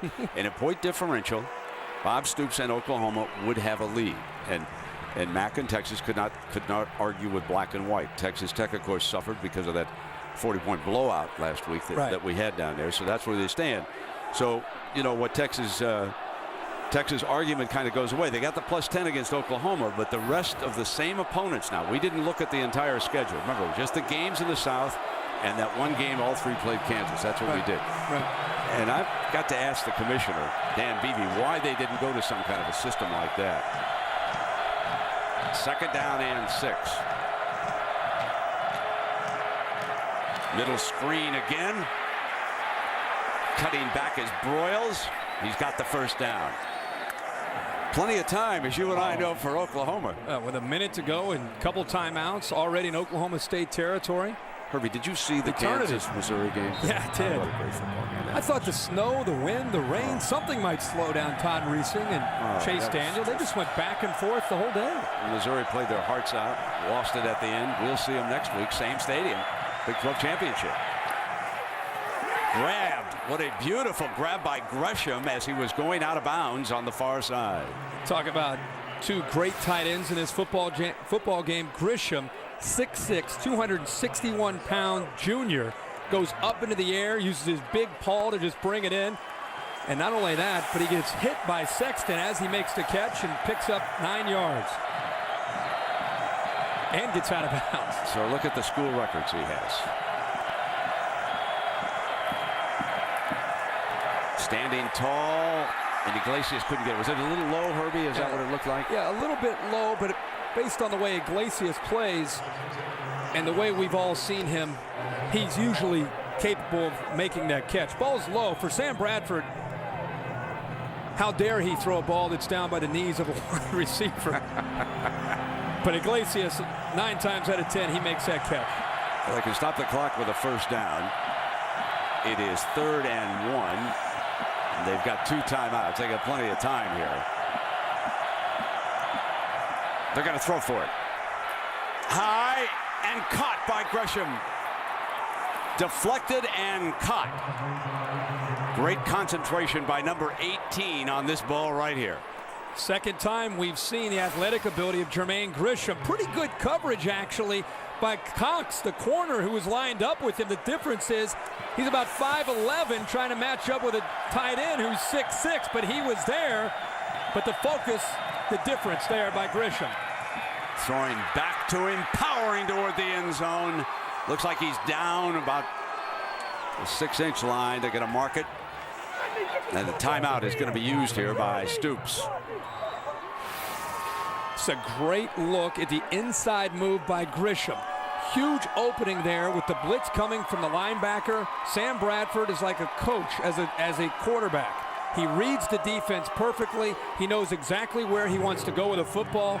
Once he saw the linebacker blitzing, he knew where he had an opening, and he knew it had a receiver getting into that opening, and this time it's Grisham, who's had a huge drive right here for the Sooners. Big lift for the Sooners. Josh Heupel is a quarterback here, now coaches quarterbacks over there with Bradford, and his backup, Joey Halsley, over there on the sideline. Bradford followed Heupel and Jason White. Sure, the instant replay boys are looking at it, but he clearly was down short of the end zone. Yeah. Well, their big favorite to score here is just pick your poison. Which one of these running backs do you want? 12th play of the drive coming up for the Sooners.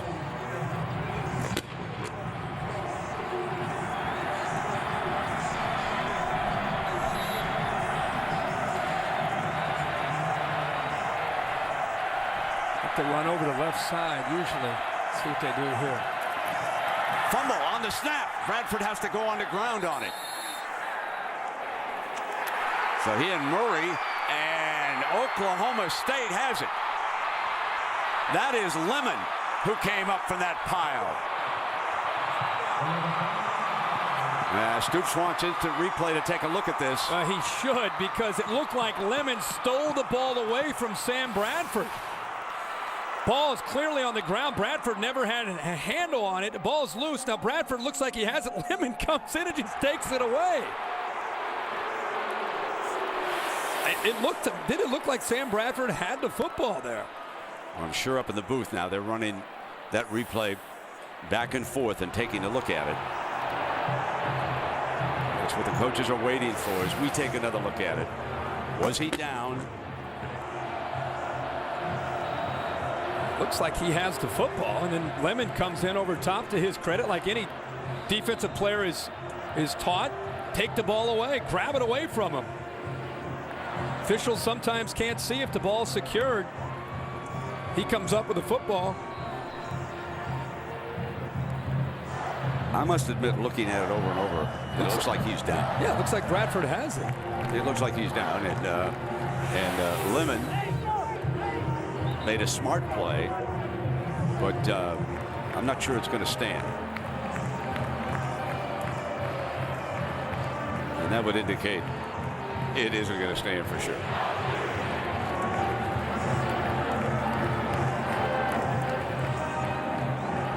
So that would give the Sooners a huge break. Yeah, huge break to get this football back. Now,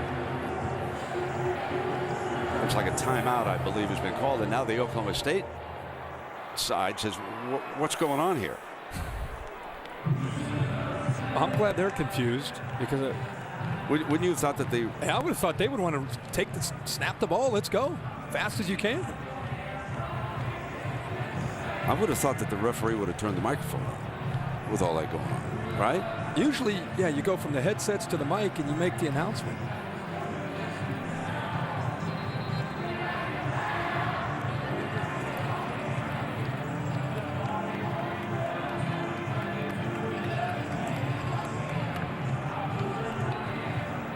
So, in looking up there, and let's check, did Stoops use a timeout over there? I see that Oklahoma is without timeouts. So, that my thought is that they might have used a timeout to make sure that that play was looked at. I think Stoops had a pretty good look at what was going on.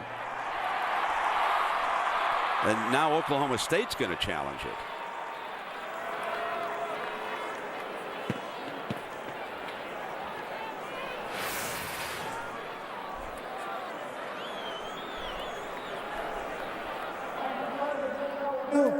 The call is confirmed.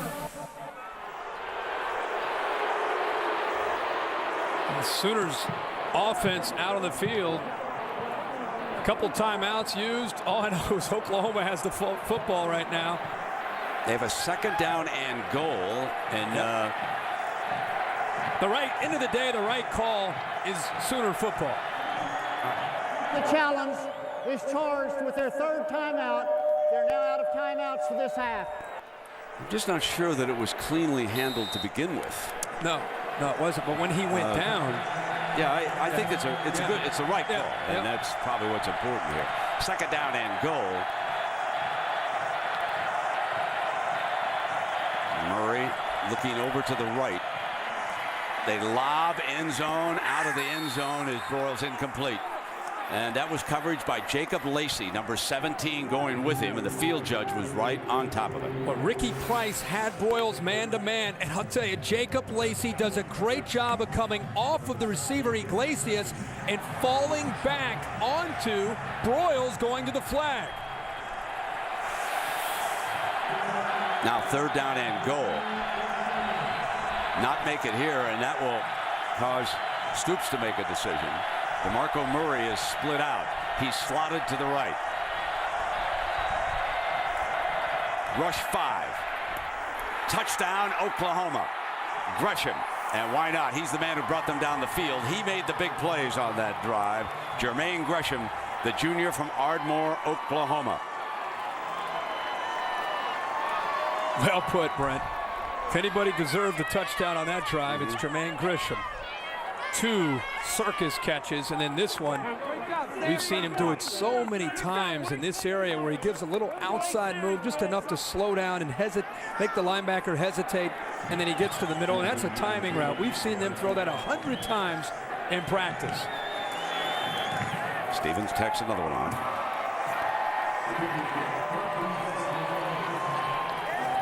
Gresham and Bradford have an ability to run this route as well as anybody. Imagine being a safety and trying to match up with Gresham. You see that little hesitation? That's all he needs to get the safety to bite just a bit to the outside, and look how easy it is. I mean, that is textbook from a tight end going up against Andre Sexton. Little outside move, he bites on it, and by the time he moves to the inside, the ball's already in the air with the anticipation by his quarterback. Still a one-possession game. Oklahoma State is down 8. And that in itself is a story. Remember last week in Norman at halftime? It was 42-7. Sooners, 42-7. Game basically was over against the Red Raiders. Here, 21-13.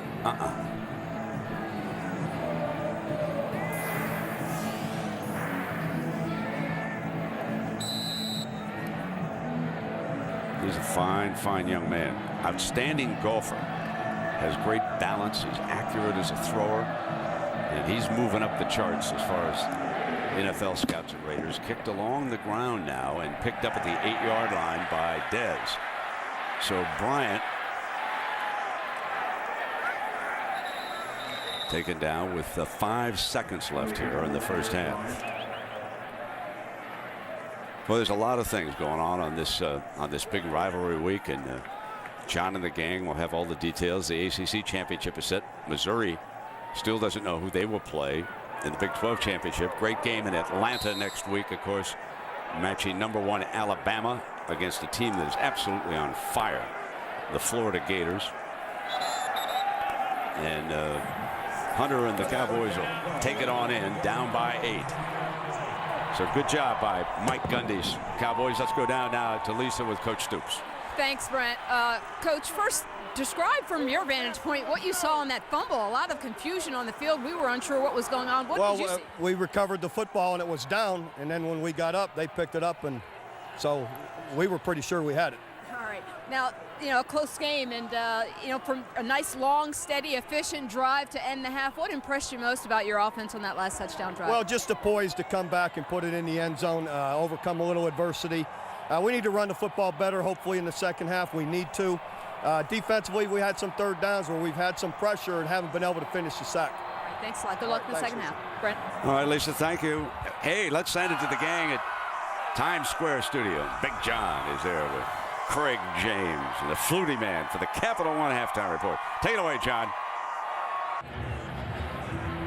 In Stillwater, each team scored 3 times the difference in the first half. Oklahoma State twice settling for field goals when they got inside the Oklahoma 30. Chris Fowler, Lee Corso, what do you think of the second half? Well, first of all, Oklahoma played very well defensively in there in the red zone, but also remember, Oklahoma came back twice and answered. When State got close to them, they answered with touchdowns. Showed a lot of class. Crucial drive at the end of the first half. Cowboys get the ball to start the second half. What would you do offensively for them in the next 30 minutes? Well, Oklahoma State, as long as you got Zach Robinson playing at quarterback, you got a shot. Remember, Oklahoma was a 7-point favorite in this ball game. Hey, the experts thought it would be tough, and it is tough. Well, if style points are important for the pollsters, and who know what they're thinking out there with Texas and Oklahoma perhaps headed for a 3-way tie, the Sooners have to do more in the second half. Oh, absolutely. They got to get back and destroy them unless they come back and make it a real close ball game. Then, not enough style points. So they have to do more work. They have to do a lot more. The second half is coming up. We'll return after this message and a word from our ABC stations.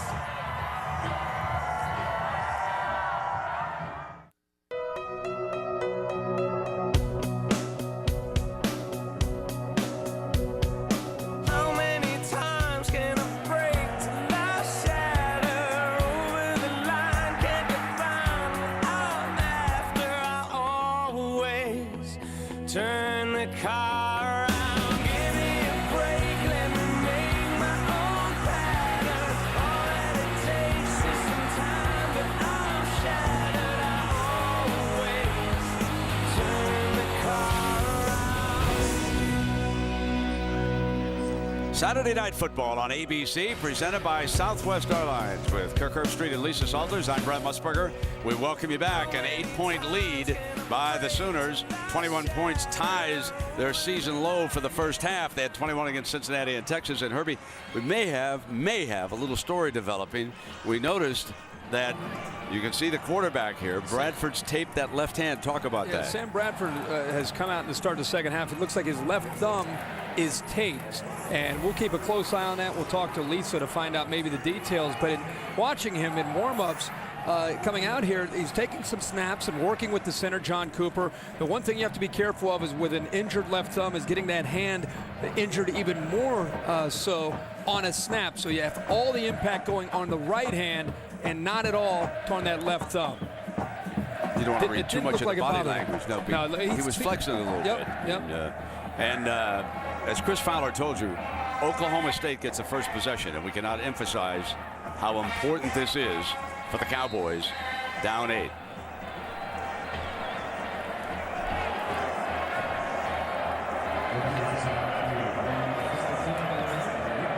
Matthew Moreland kicks it away.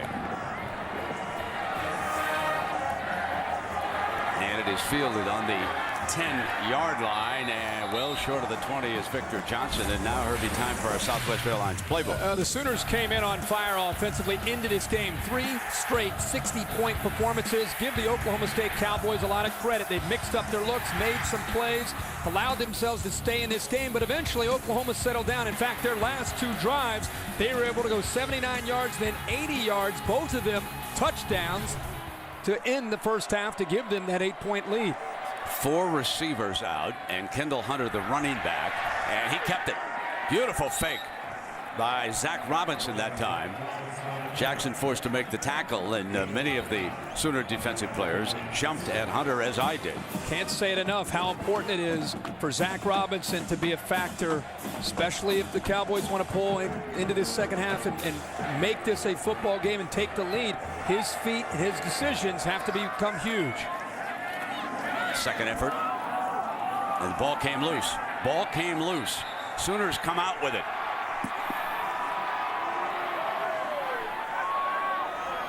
We'll let the officials sort it out. Referee saying 3rd down. He's saying there was no turnover on that play. You know, the defense is always going to react like that. See if Hunter is down. Once the ball comes out, there's no question that's a fumble, and there's no question that it was. And there's no question recovered by Nick Harris. And Brent, I don't think they stopped. They didn't have time there to stop the play. No doubt about it that Nick was Harris a fumble by Kendall Hunter, recovered by Nick Harris. Ball's no question. Not even close. The umpire should be looking right at it. Sure. And Oklahoma State gets to the line real fast. Wait till Bob sees that one on film. Play action. Fired down the middle. And cross midfield. And there is Davis again. They have two receivers to the bottom. Davis has had a lot of success getting this time up the seam. You saw Nick Harris drifting to the outside because of who else? Des Bryant occupying his attention. It opened up the middle there. Nice crease in the Sooner defense and a well-thrown ball by Zach Robinson. 23-yard gain. Now checking over with Mike Gundy and his staff over there, and they have changed this one up as Hunter switches to the left. Trying to bring heat. Hunter picks it up. Complete. Des Bryant to the 10-yard line. And with the opening drive of the second half, Cowboys get a break, and now they've got a 1st and goal after a 36-yard gain. Very similar play. This time you'll see the safeties work to the outside. It's going to open up again. A nice crease here for the Oklahoma State offense. Look at the safeties occupied there, held to the middle, and a well-thrown ball. That's a ball that as a quarterback you've got to get back and throw the football with a lot of velocity, a low ball to not allow the safeties to come over to make the play. 2 straight throws here by Zach Robinson. Now, let me correct myself. It's back on the 11-yard line. They could pick up a 1st down as Hunter takes a couple of defenders with him.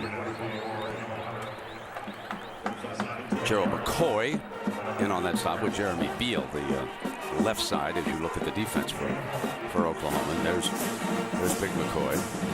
And there's Beal. Oklahoma State has struggled at times inside the 10-yard line. Has really settled for a lot of short field goals this year. In this game, they've got to execute and come away with touchdowns once they get inside the 10-yard line. Zach going to take off short of the 5-yard line. That's going to bring up a 3rd down. Beal again. What an advantage for the Sooners to have the speed coming off the edge. The way you have Jeremy Beal and Frank Alexander, McCoy and Taylor, Bennett, Granger give you a good push up the middle. And then if the quarterback happens to step up, you can see the closing speed from Frank Alexander and Jeremy Beal coming from the outside in. There's confusion with the offense. Now the defense with a late substitution.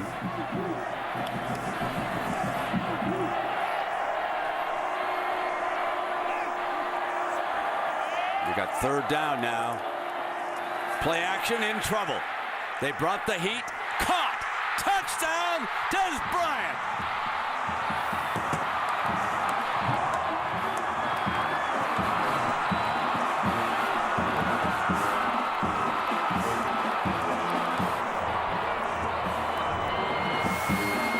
Des Bryant has wanted to make a huge play in a big game so badly. And how about Zach Robinson keeping the play alive? The hands by Des Bryant. And Brent, I can't help but go back to the early part of this drive when Kendall Hunter fumbled the football that Nick Harris recovered, that there was not enough time for the review to keep the drive alive, and the Cowboys capitalize on the opportunity.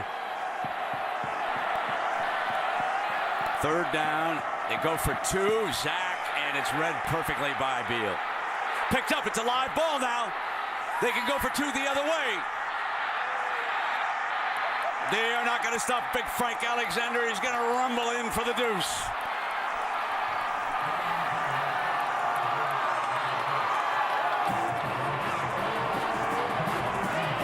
You saw that fan, what he was looking for. No flag. Play will be obviously under review. Well, they're going to review this one, but they missed the last one. This one looks like a fumble. Robinson, who's made so many plays with his feet, trying to make something happen. Beal's in on him. Ball comes out, and give credit to the Oklahoma Sooner defense for not giving up on the play and coming up with 2 points. Those defensive ends, folks, Frank Alexander and Jeremy Beal, have really stepped it up since the 2nd quarter. This is a live ball. Oh, yeah.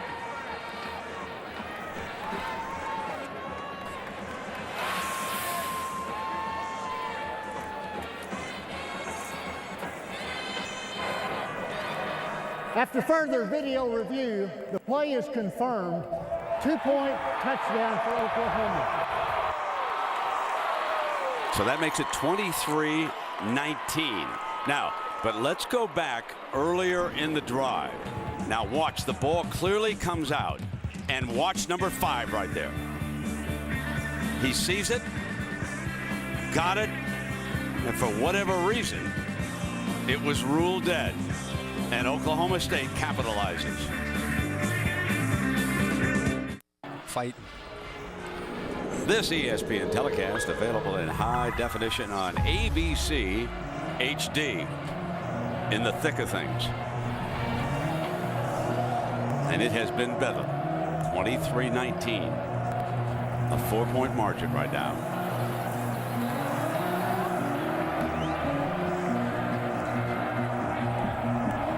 The man with the golden shoes, Dan Bailey, sophomore from Mustang, Oklahoma.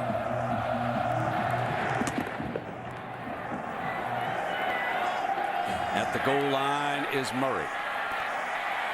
The ace back looking for daylight, stopped at the 25-yard line. Herbie? We've talked quite a bit about this, but Kendall Hunter fumbling this football. The Sooners, Nick Harris recovering it. He is called down, gives the Cowboys, who hurry to the line, an extra chance. They convert a few big passes. They get down inside the 10-yard line, and Zach Robinson's athletic ability keeps this play alive. Des Bryant with a sensational catch. First down and 10. Murray is alongside Bradford. Bradford with that taped left finger. Non-throwing hand. On the move. Throws incomplete. Iglesias, the intended receiver. And Herbie, the drive charts, they tell a story now. Sure do. You see the second drive, they took advantage of an interception by Dominique Franks, short drive. Other than that, they were forced to punt, and then they settled down their last 2 drives to end the half. They converted a number of third downs. One drive they were 4 for 4. The other drive they were 3 for 3. Big on third down and able to come away with 14 points. Second, Murray picks up a couple of yards before he is thrown down. That's the shocking thing to me, Brent, so far tonight. Tim Beckham, the defensive coordinator from Oklahoma State, deserves a ton of credit. The whole defense does.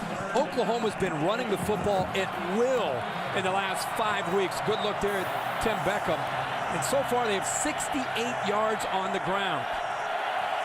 Constant confusion, moving people around. They've done it the whole game. Changing the front. 3 down, fires, deflected, complete, look out! End zone ahead for Gresham. The ricochet man puts up 6 more. 73 yards.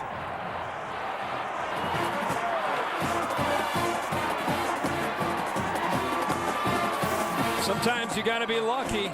Sam Bradford actually puts this ball on the money right into the hands of Manny Johnson. The ball goes right off of his hands. And who's sitting there waiting? Then the young man who's had the biggest night for this Sooner offense, Jermaine Gresham. Right place at the right time. 6 points on the board for the Sooners. Here's little Jimmy Stevens. All 5, 6 of him. Tacks one on. All I can say, folks, luck be a lady tonight. 30-19.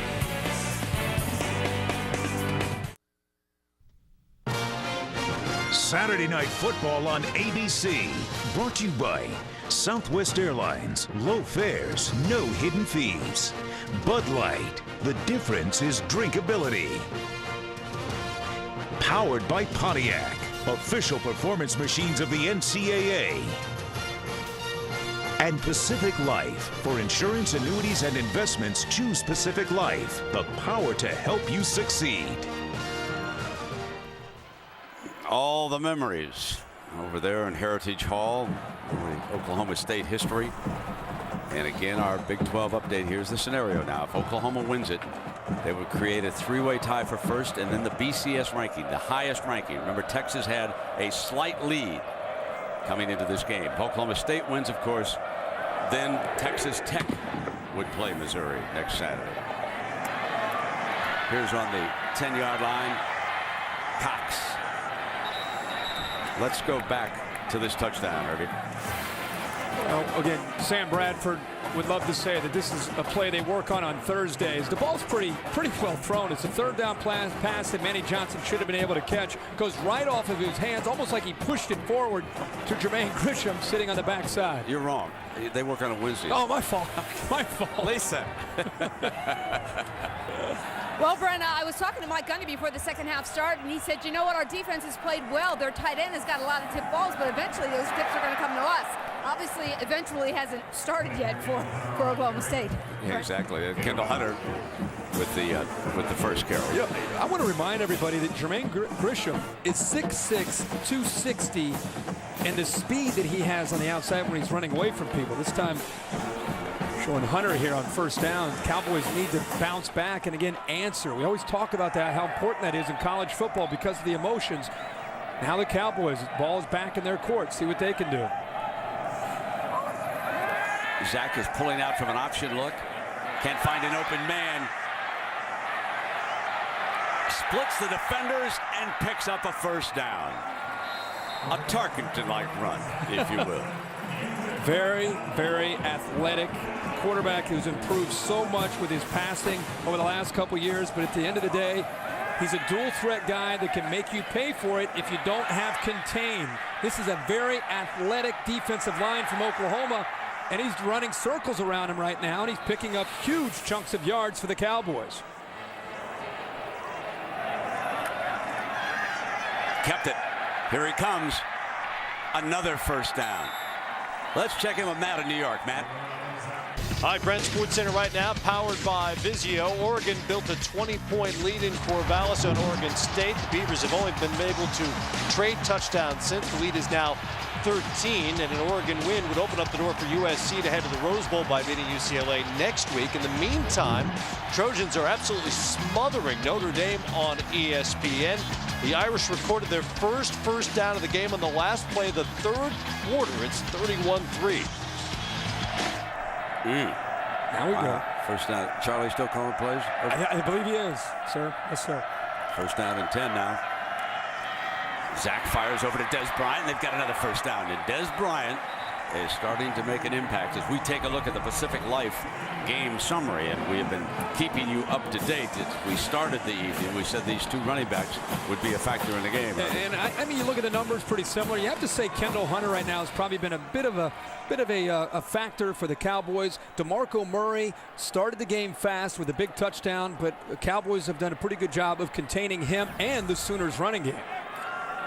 You know, I go back to a decision that Coach Mike Gundy made that I'm not sure was the right one. When he went for two early in this game, as I look at that 30-19 margin right now. Here's Hunter spinning down there. They're down by 11 points, Herbie. And had they kicked it, they'd be sitting on a 28-20 game, still by 8. I don't know if you want to chase that early. I was surprised in the third quarter, midway through the third quarter. A lot of scoring is going to be going on here to take an automatic opportunity to get that extra point away. I've seen that a few times in some of the games today. Georgia Tech was playing a little bit of that game with Georgia. They're going for two early in that game with Paul Johnson. Ended up winning that game. Huge win for Georgia Tech.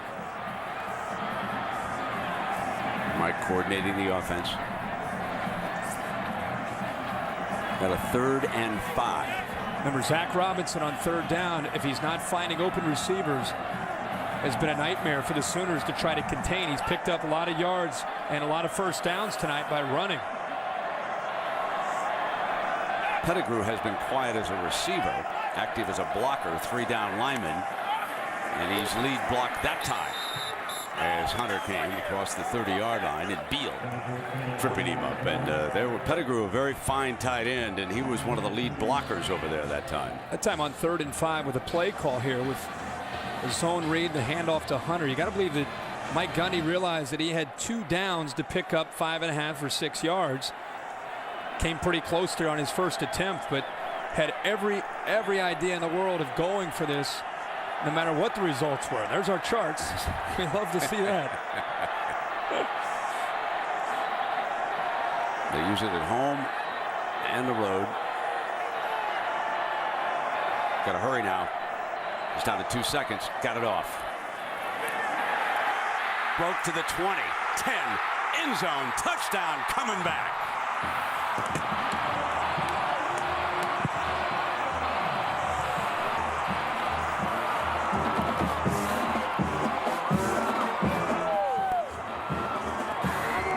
On 4th and 1, Zach Robinson goes 31 yards on the Oklahoma defense. Great blocking here by the right tackle, Brady Bond. Steve Denning also a nice seal block, and the speed and athletic ability once he gets into the open field. And how about Des Bryant giving a little effort downfield to make sure the quarterback was able to get to the end zone.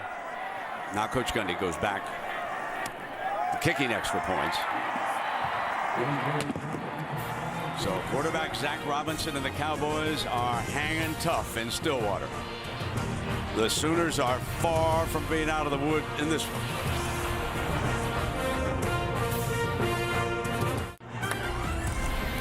Monday Night Football on ESPN at 8:30 Eastern. The Jacksonville Jaguars and the division rival Texans in that game. A pretty good rookie down Houston way. Steve Slayton came out of West Virginia. And I note that he's having a pretty good year. So some of you fantasy players who took a shot at him, you're probably pretty happy you got him around now. And you play fantasy? No. I don't either. I don't understand it. I play real ball, real numbers. Oh, no, I mean, boom! Boom goes the foot. Fielded at the 4 by Iglesias. Now to the 26-yard line, and let's go back to Herbie's tip drill. Be it Thursday or Wednesday, folks. That was against Texas. Broyles there. This was earlier with the tight end, and then finally the coup to 6 points. And the last time they had a ball. By the way, look at the speed. 6'6", 260 pounds, just walking away from the undersized safeties and corners from Oklahoma State. So not only the tip drill, but serious speed in the open field by Grisham. Sooners' last 3 possessions have been touchdowns. Oklahoma up 4. Show blitz. They run Brown away from it. Ganged up on after about a yard or so. And be careful out there. A little bit of swinging there from Oklahoma State. A lot of times defensive linemen get frustrated from being held. They're not getting any help from the officials. Start to take matters into their own hands. But it's a competitive game. You don't want to lose your cool.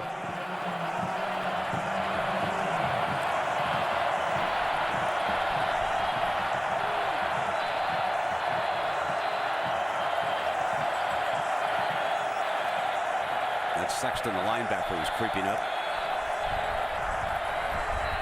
Bradford throws in underneath to Brown, and this makes it 3rd and very short. I think because Oklahoma State is doing a good job at the line of scrimmage and taking away the running game, Sam Bradford, which he's done these last few possessions, is going to have to get most of the yardage through the air to soften things up a bit, and then you can get back to running the ball. Toss play with Brown, struggling. Bus for the first down. That was a fine run by Chris Brown, the junior from Louisiana.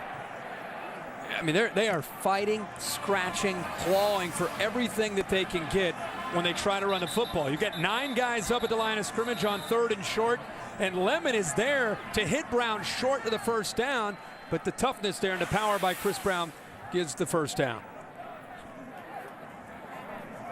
Derek Burton is down, shaken up, and being tended to. Well, we welcome in a friend of ours who's certainly watching the game very closely down in Austin, Coach Mack Brown of the Texas Longhorns. And Mack, first let me ask you, what are you seeing here tonight? What do you see with the Oklahoma Sooners, my friend?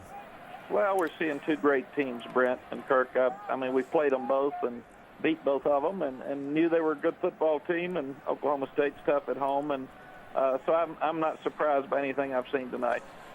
Mac, what is your feeling on the three-way tiebreaker in the system and getting down to the BCS standings, I guess, is the fifth tiebreaker when you have three teams that are tied? I mean, do you think this is the best answer?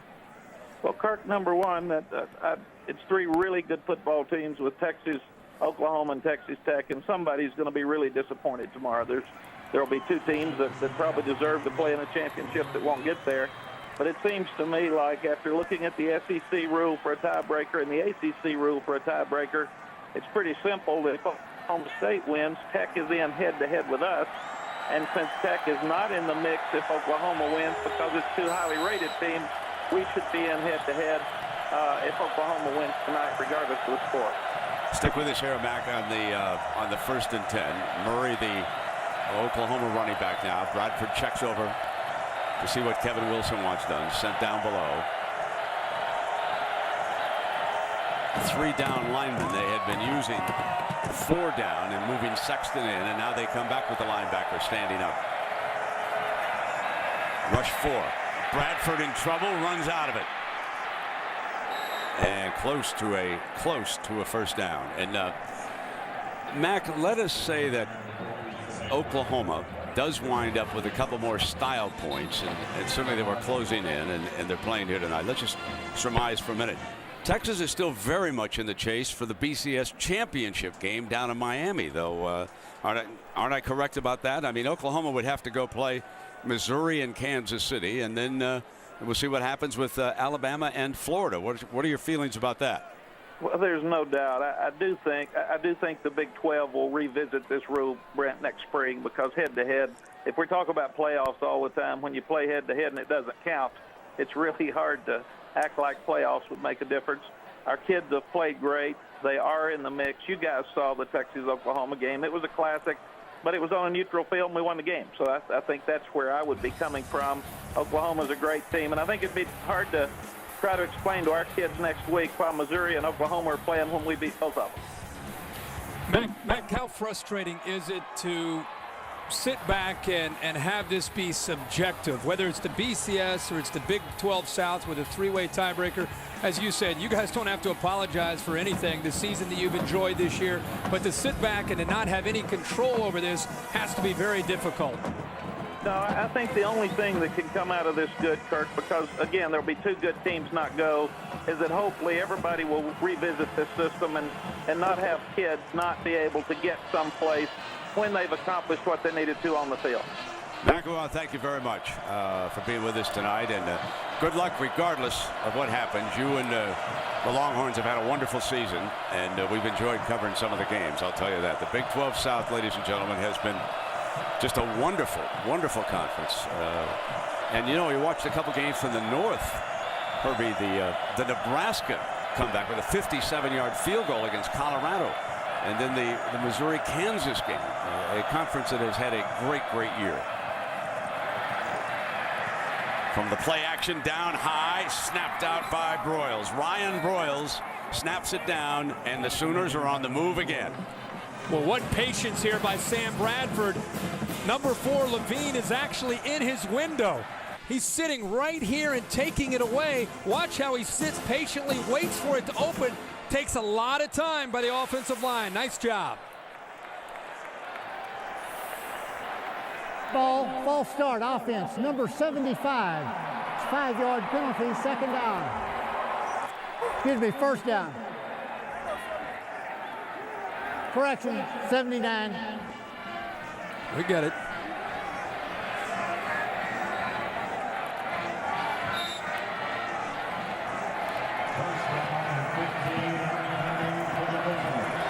First down of 15.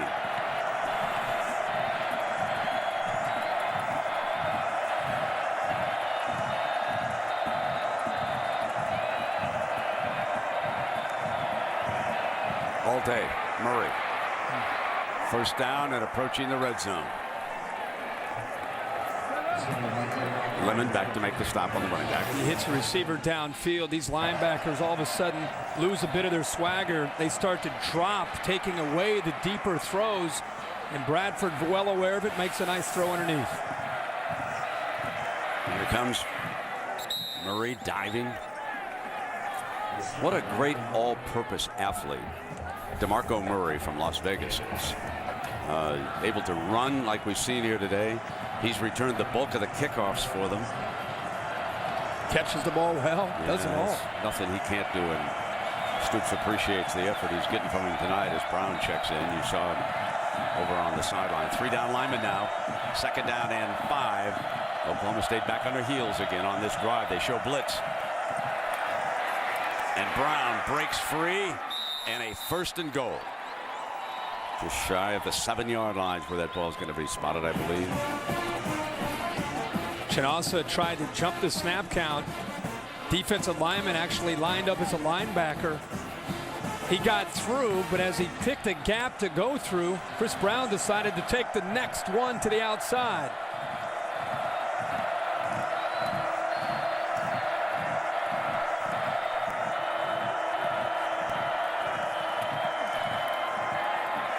Brown juggles it, incomplete.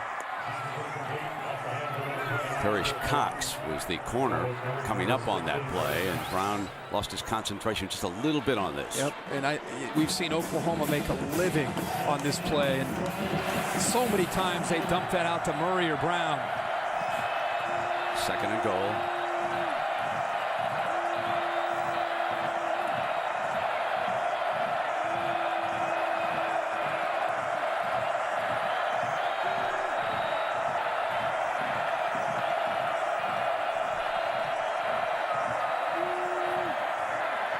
Lob end zone, incomplete.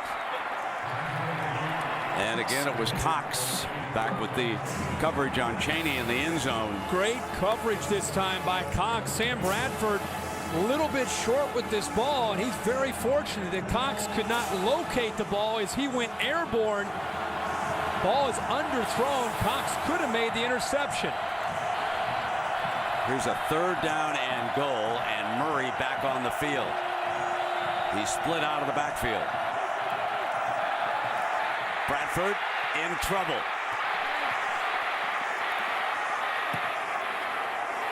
Faulting for the end zone as he was being run out of bounds.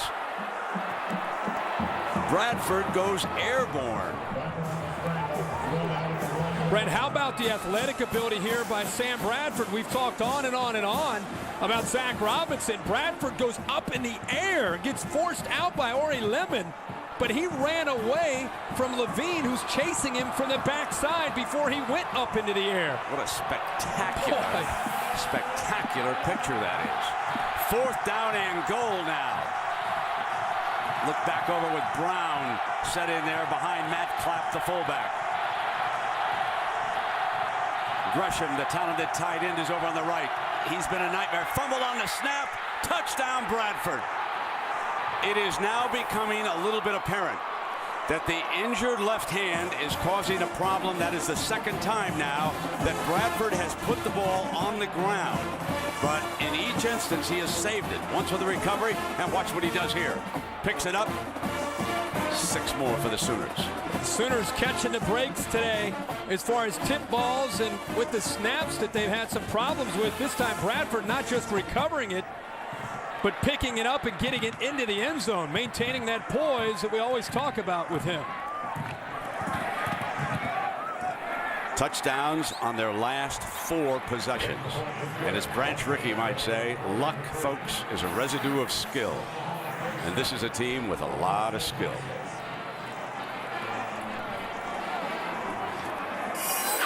Well, we've got a brand new season almost here. Lost. The premier event Wednesday, January 21st, starting at 8, 7 Central on ABC. And, of course, a reminder, next week, championship week. And lots of great games coming your way. And Herbie, you and I will be in Kansas City for the Big 12 championship, matching Missouri against one of 3 teams. Let's go back and look at Sam Bradford, Brent, because one thing that got overlooked is not just the speed. Well, how about this? A little bit of a stiff arm for Levine to get him away, and then he starts to outrun him. I think people love to see Sam Bradford, known as a pocket quarterback, a guy that's going to sit usually and hurt you with his arm. Tonight he's shown he's not afraid to not only run the football, but do whatever it takes to try to get the ball into the end zone. He goes airborne, and then, of course, is able to score the touchdown in the next play. That'll be part of the resume when you and Chris in the gang go in for that Heisman Trophy show. He'll be one of the finalists. I don't think there's any question about that.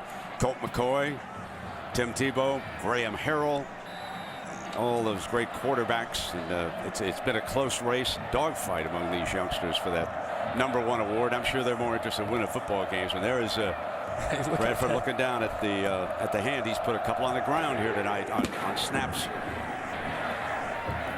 Fielded at the 5 by Victor Johnson. Johnson thrown out of bounds, and we'll check in with Matt Weiner in New York for an update. Matt. All right, Brand, our nominee for the Pontiac game-changing performance comes from Chestnut Hill, where Boston College won the ACC's Atlantic Division today with a little help from a Flutie, Billy Flutie, executing the fake field goal, passing it to Jordan McMichael, Doug's nephew, with the 76th Boston College touchdown pass thrown by a Flutie. Vote for your Pontiac game-changing performance starting tomorrow morning on ESPN.com. Well, those Fluties, they throw those too deep. That's great. 28-21, BC goes to Tampa in the ACC championship. First down and 10. Zach Robinson, and here's Kendall. Out to the 40-yard line, and brought down by Lindy Holmes, number 11. Kendall Hunter started this game so fast. I mean, made so many plays. And eventually we've seen Zach Robinson help him out. I talked about that in the first half, how Hunter can't do it alone. Robinson has picked up the slack. But again, it's nice to be able to go over the sophomore, Kendall Hunter, 5'8", 190 pounds. Defense was ready that time. Nothing doing in. Austin Box, the redshirt freshman middle linebacker, stepping in there with Beal. We haven't called Box's name as much as we did last week against Texas Tech.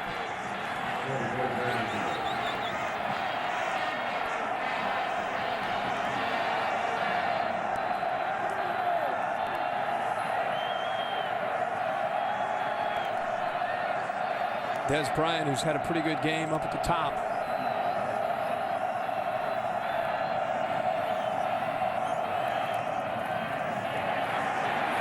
First down. Punished at the 48-yard line. Box again. Good coverage by Oklahoma, but how many times does Oklahoma have to see this? They know it's coming, but if you're going to take away all the receivers, there's room. There's nobody left to take away the mobile, athletic Zach Robinson. The mobile quarterback, hey, Herbie? Hard to account for. Yep. Saturday Night Football presented by Southwest Airlines returns after this message and word from our ABC stations.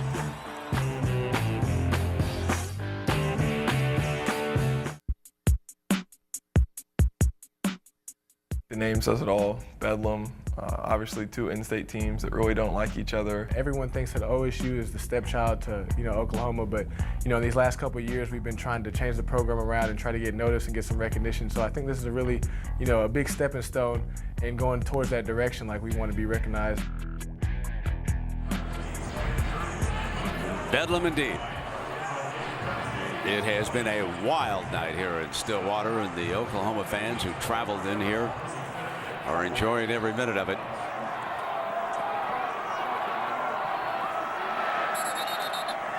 Before the snap.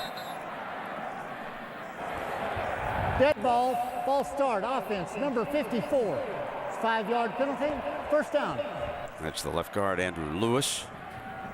That's exactly how you don't want to start the fourth quarter, coming out of a TV timeout.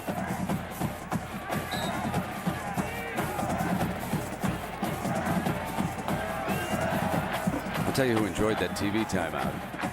The Oklahoma defensive linemen. They're getting tired of chasing number 11 around. They've been on their heels tonight. You're right, chasing Zach Robinson and Kendall Hunter. Zach's got 108 yards rushing. Great grab. Pettigrew to the 20-yard line. Quiet all night. Used mainly as a blocker. Brandon Pettigrew steps up here. Well, Grisham's had the huge night of the two all-star, all-American type tight ends. How about the throw here by Zach Robinson, putting it up high for the much taller Pettigrew at 6'6" to be able to go up, and you get a feel for the size of his hands and the strength as he secures the football. Kendall stepping outside, being pulled down by Holmes. That was a 38-yard catch, Pettigrew's first catch of the night here, and it comes early in the fourth quarter. So Kendall Hunter, if he picks up in, we got an injury to Austin Box, who's down. It's like a leg injury on that right leg, and well, he's being tended to. I want to take a look at the ESPNU All-State Standings Review. A couple of points to make here, and here's the big one. Oregon State has lost tonight, so USC has won the Pac-10 championship. So USC would play Penn State in the Rose Bowl, let's say, but that would open up a spot. And folks, do not overlook Boise State. They were scouted last night. They are unbeaten. They are 12-0, and they are ahead of Ohio State in the BCS standings. So wouldn't it be something if two teams from non-BCS conferences made the big show?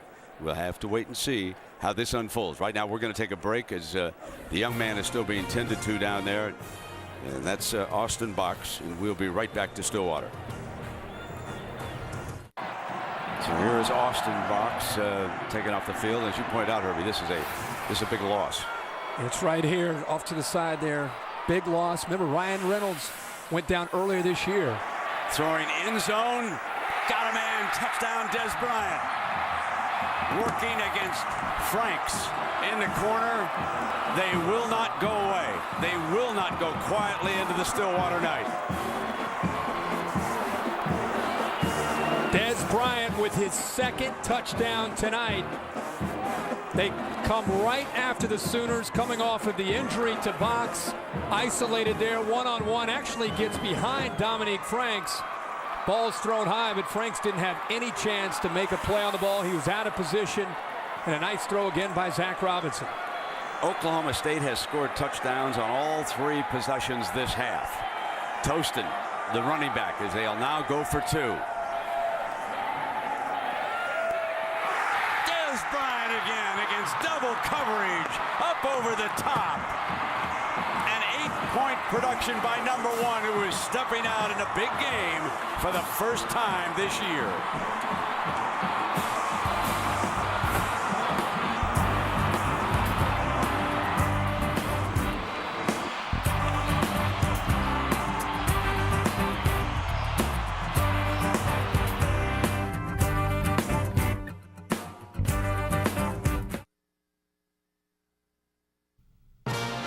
Saturday Night Football on ABC.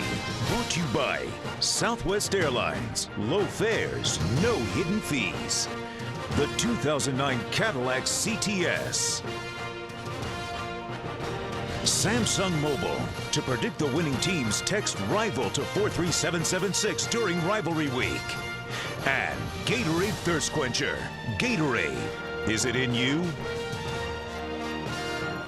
Eskimo Joe's, folks. It's a tradition like no other here in Stillwater. Herbie, get some of those cheese fries. Give me two of those. Woo! Whoa, baby. That looks good. Can't be. It's been happening here since 1975. Well, bedlam. Sheer bedlam. What a game. Fielded back on the 5-yard line by Murray. What a workhorse he's been here tonight. Breaking free, got a seam, 40, midfield. Kicker is back, slows him up. Dan Bailey, the man with the golden shoe, forced to play a little football. Well, Dan Bailey throws his nose in there, but great blocking by the Sooners here. Look at the crease and then the speed to the outside. The block to the top of the screen opened it up. And boy, when you see number 7 in the open field for the Sooners, it's very, very tough to bring him down. The Cowboys are lucky that Dan Bailey had the courage to step in there to slow him down. The fastest of the running backs, and that's why he's back. So Chris Brown will give him a blow now after a 69-yard return by Murray. 3 down linemen. Fill the gaps. Broyles still on his feet. That, folks, is a gang tackle. Might have to stay tuned after the game for your late local news over most of these ABC stations. As soon as we finish, and then over on ESPN, Sports Center will have all the highlights. And Talk about that story involving Plaxico Burress and the latest incident. Guess he was already out of the game until he accidentally shot himself, or at least that's the story I heard earlier tonight on ESPN. Second down and 9. Play fake. Bradford got time. Goes for the seam. First down. Iglesias to the 8-yard line. Boy, great anticipation by Sam Bradford of recognizing the soft spot in the zone and throwing the ball before his receiver is even into the window. Puts it there. Iglesias runs to the spot, protects himself, and Sam Bradford, before a blink of an eye, the Sooners return a big kickoff, and now they're inside the 10-yard line. Starting to feel like Missouri, Kansas earlier from earlier in the day. Brown cuts back to the 5-yard line. Lemon was among the defenders, and Sexton there too. You have a balanced attack, and a defense is trying to take away one thing, which is clearly tonight the Cowboys trying to take away the Sooners' ability to run the football. You got to put the ball into the hands of Sam Bradford in the passing game, and that's what they've been able to do here these last 4 or 5 drives.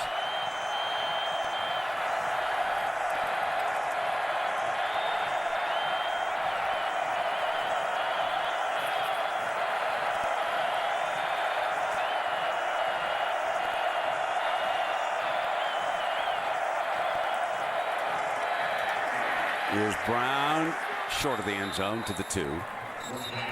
It'll be 3rd down and goal coming up. Chatham, the defensive player there. Cowboys fighting like crazy up front to try to win that battle line of scrimmage. Sam Bradford usually lethal in this situation.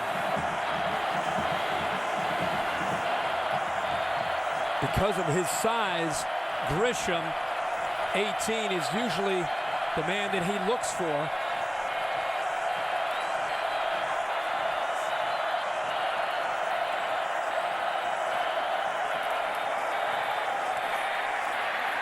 Brown, and it's 4th and goal.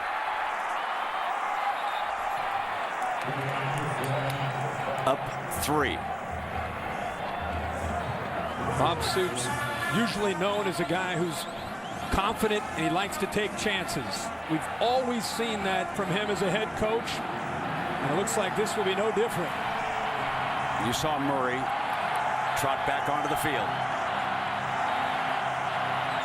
Was there a reason, or is he a decoy?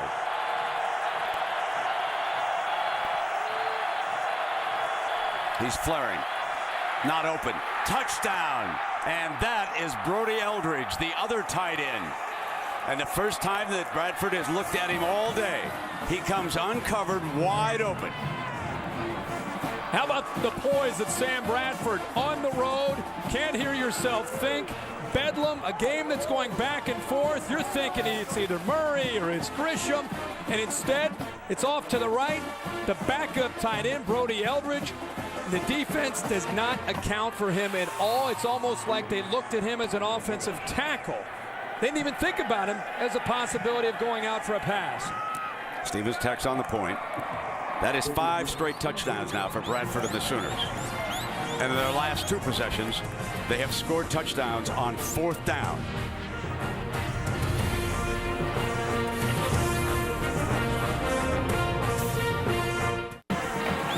Another Saturday night in the Big 12. Look at Sam Bradford. The biggest difference from last year to this year. Look at the emotions. Look at the leadership now that you see from Sam Bradford. That comes just naturally through experience. He's now providing that for this Sooner offense and for the team. Moreland kicks it away. From the 10, here's Cox. Middle opens. Cox breaks the tackle. Now in a foot race to the end zone. They will not go away.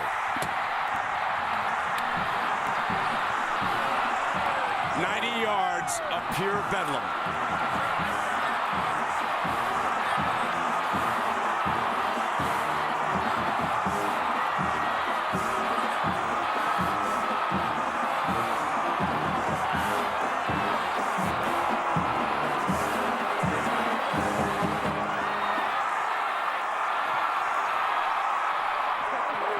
kickoff return coverage has hurt the Sooners all year. At one of the most important times of the season, Bob Stoops' coverage teams not coming up with an answer. How many of the voters have now decided that the Longhorns are starting to look better and better? Well, this game is still in doubt. And you look at what happens here, just when the Sooners want to take back the momentum, a nice crease there originally, but then the effort there. There are 2, maybe 3 Sooners there corralling Cox. They've got him tackled. It's a nice return for maybe 30 yards, but it's not going to go the distance.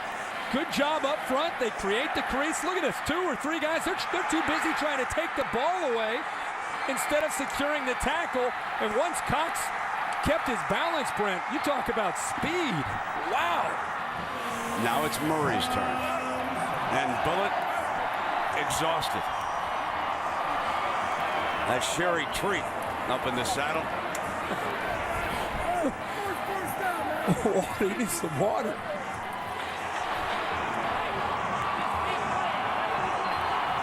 Speaking of exhausted. He's getting all the way down. What kind of effort was that? 41 points. He's not getting all the way. Get down. Still got a lot of work ahead of him tonight, I think. Still have 10.5 minutes to go.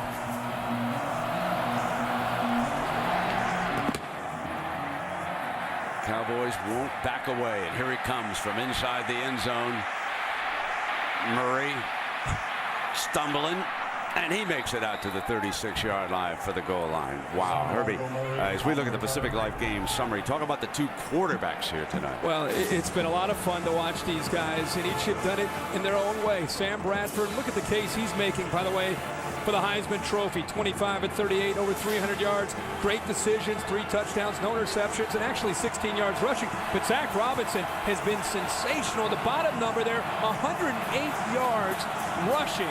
His feet have kept the Cowboys offense alive and in this game. We have not had a punt in this game since the first quarter.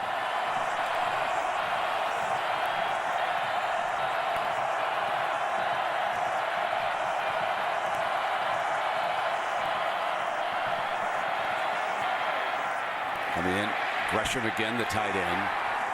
Hard for one man to bring him down. That was Sexton, the linebacker over there. Mentioned how the Sooners coverage team has hurt them. In fact, last the time we had him in Dallas in the Cotton Bowl, it hurt him against Shipley from Texas. It's the 4th kickoff that they have allowed to go all the way back for a touchdown. Something you would not expect from such an athletic group in the Oklahoma Sooners. 2nd and 8. Lubbock is alive and cheering for the Cowboys. An Oklahoma loss would send Texas Tech to the Big 12 championship game next week. Brown slashing through, short of the first down. It's one of the first times in a long time we've seen Oklahoma's offensive line have a chance to get to the 2nd level. By that I mean the center and the guards trying to get up to the linebackers to give their backs enough room to run. Sooners only 116 yards tonight running the football, so they've had to do it through the air for most of the night.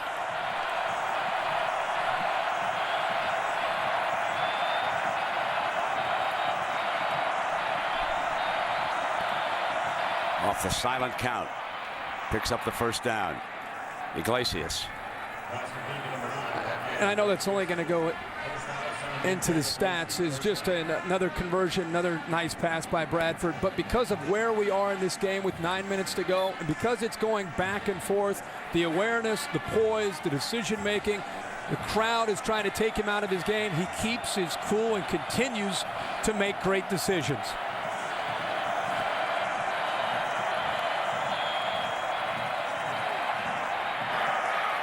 Top. And that's Gresham again. Well, they go with play action just to freeze the linebackers for a bit. And by doing that, gives him a nice window. See the timing and a rhythm? Comes off the play action. He takes about 2 hitches, distributes the ball right over the top of Lemon, the middle linebacker, into the hands of Gresham, who's having a huge night. 158 yards for Gresham here tonight. and a pair of touchdowns.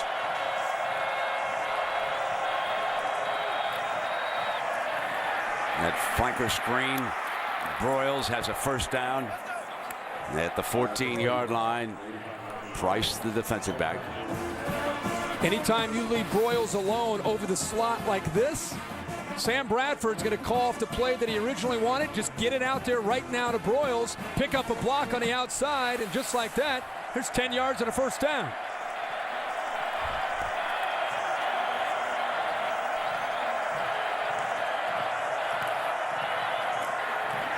Murray is bottled up, thrown for a loss. Of course, at the end of this wild one, we'll select a Chevrolet player of the game from each team, and Chevrolet will make a $1,000 contribution to each university's general scholarship fund. Got a few candidates tonight, Brent. It's going to be hard to pick one from each side.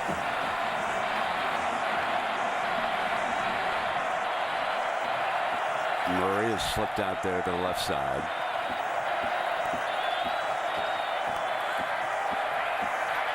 End zone, wide open, touchdown. Iglesias. Pick your poison with this bunch. 17 yards. Miscommunication in the back end from the Oklahoma State defensive backs. Looked like to me Jacob Lacey, the corner, had some confusion with the coverage. He stayed up instead of dropping back and retreating. And who other than Sam Bradford to say, oh, you're going to make a mistake and give me an easy touchdown. Thank you very much.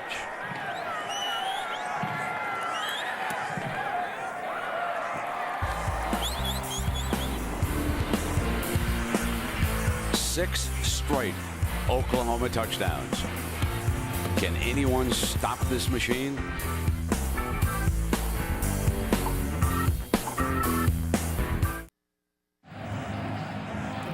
.92 points scored here tonight.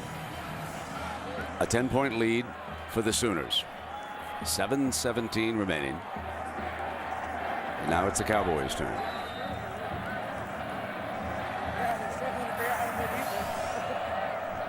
School record with his 82nd career touchdown pass.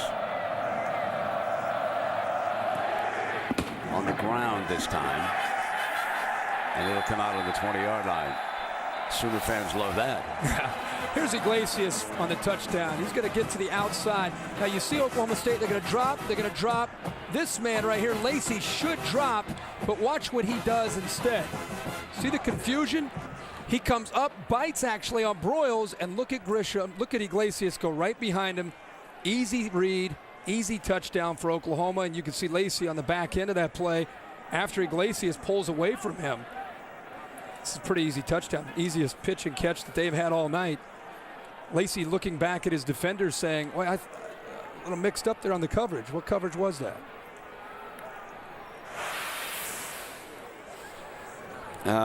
Lisa, what's the situation with the young linebacker over there, Box, for the Sooners? Well, Brent, Austin Box, unfortunately out for the rest of this game. They believe that he has an MCL tear in his left knee, and they're telling him that he could be out up to 6 weeks. Brent? What a shame. They've already lost Reynolds. He left the Texas game. Remember how the Longhorns went to work on that. And Mike Bulligan, number 10, now comes over, and he will take a crack at it. They've used Nick Harris in one game. They moved him to middle linebacker.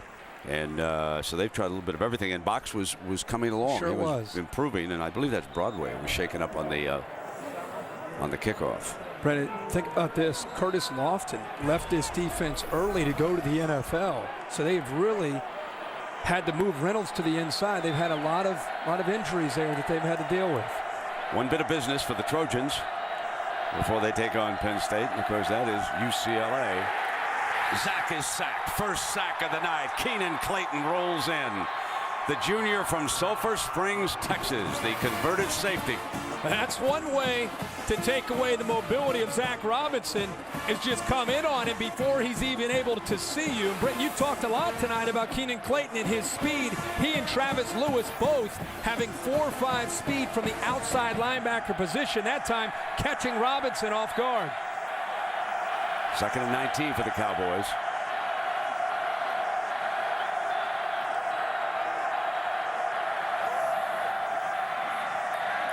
underneath, well short, and that was Bolligan. Mike Bolligan, who had moved to middle linebacker, up with a big hit. Welcome to the game, Mike Bolligan. Couple series under his belt, he settles down. Great look at him reading the defense. He sees that Hunter's leaking out of the backfield as a check down for Zach Robinson. He's there in the open field. Big hit by Bolligan. 3rd and 16.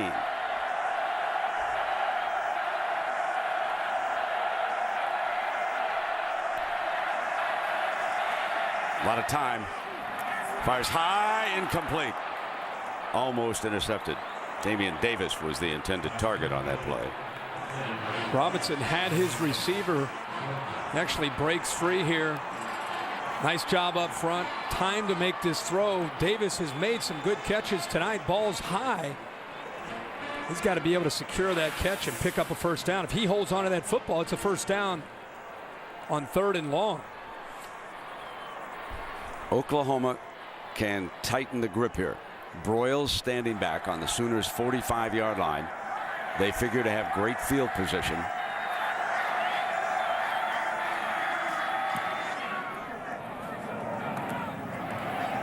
And over there on the side was Franks. And that'll be a short field for them. And a reminder that the Skins final tomorrow, 3:30 Eastern on ABC.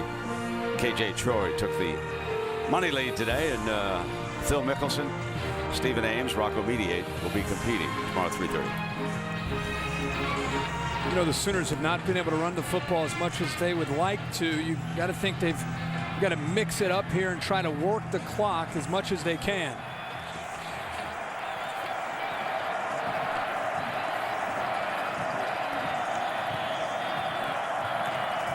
Here is Murray. And he goes out of bounds. Ooh, hit hard over there at the wall. There's not much space between the sideline and that wall. Murray went over to the bleacher seat, and you can see there's just not much room there. It is tight quarters here. It's hit right as he's going out of bounds, and his momentum, boy. He's fortunate to be able to get up from that. Off on the sideline, and Brown will come in.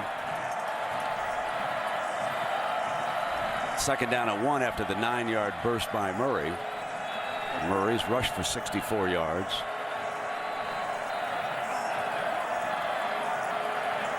Milking the clock here.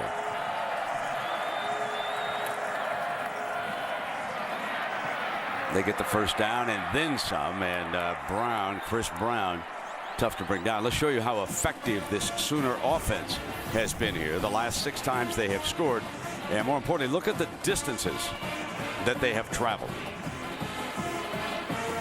Anytime you're able to have 6 straight scoring drives with touchdowns, obviously that is good, but what I've been impressed with is their ability to answer the attacking style from Oklahoma State. I mean, the Sooners came in their last 5 games. They've been running the football 273 yards a game on the ground. Oklahoma State's taken that away, and Bob Stoops, Kevin Wilson, the offensive coordinator, they've had to adjust, and clearly they did. Right before the half, 2 straight touchdowns, and they haven't looked back since.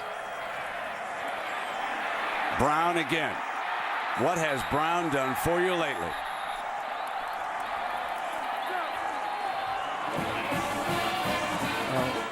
Right now, Oklahoma killing the will of Oklahoma State late in this game. This is where you start to see the running game all of a sudden start to work. They've been leaning on them. They've had the up tempo. Now that they're up by 10, getting close to 4 minutes to go in this game. Oklahoma State running out of gas a bit up front.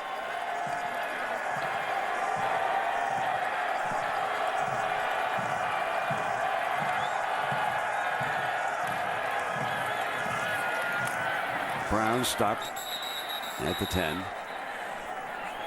Chatham. And again, our scenario, Oklahoma wins, we'd have a 3-way tie for first in the South, Texas and Texas Tech, and the highest BCS ranking would advance. At the moment, Texas holds that, but it was a very slight lead over Oklahoma. And remember, it was the computers that had Texas rated quite highly. And we have a player shaken up, and that's Chatham who's down.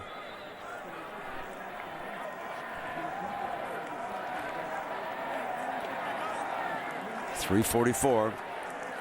Chatham off on his own power, coming to the sideline.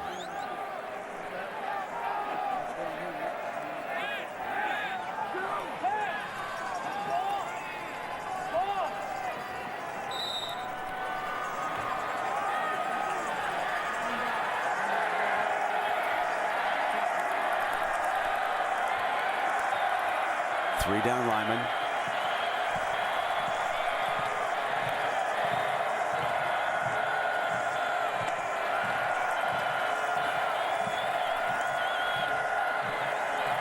Of course, Sam Bradford in no hurry here, taking as much time off of the clock as he can.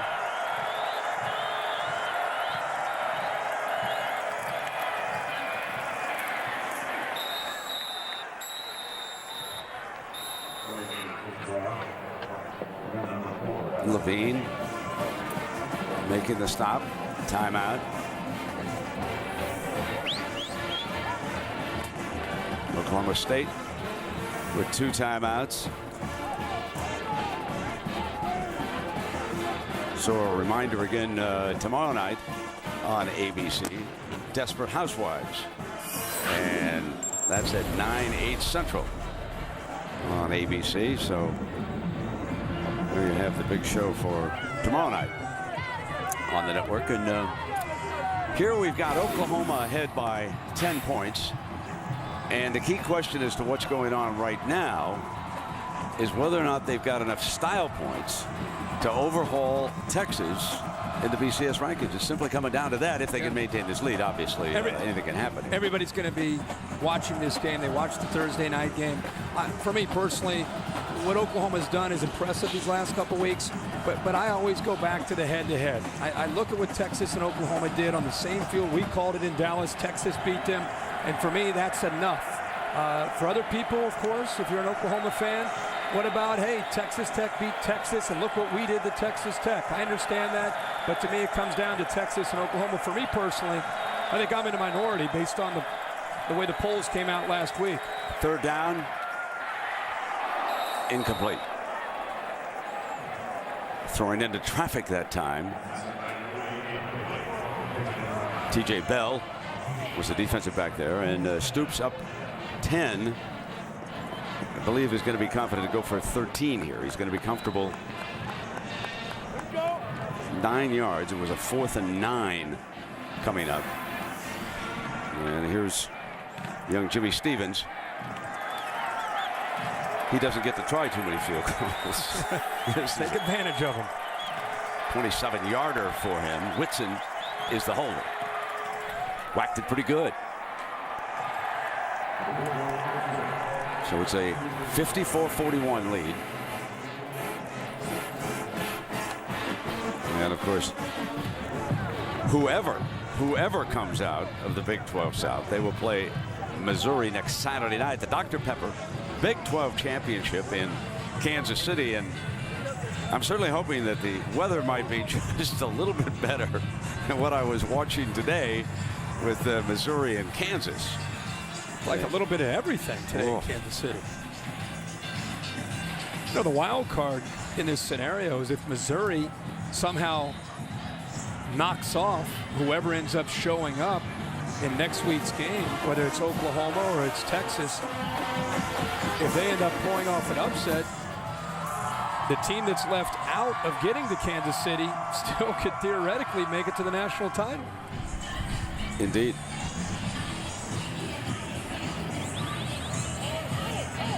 Boise State, I can hear that PR machine starting to roll.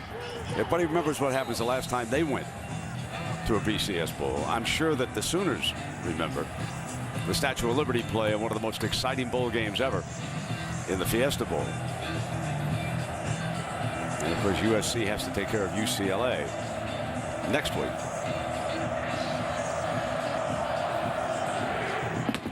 Moreland short man retrieves it on the 23-yard line. And down to the 34-yard line with 2:50 and down 13. Herbie, they cannot waste any time now. No, Zach Robinson's going to have to work some magic here. They need to get down the field in a hurry, make some plays, find some seams in the Oklahoma secondary, which they've been able to do quite a bit in this game. But you got to find Damian Davis, 85, and of course Des Bryant and Brandon Pettigrew. Getting out of bounds, getting first downs, anything they can do to help slow down this clock. Bryant goes off to the right.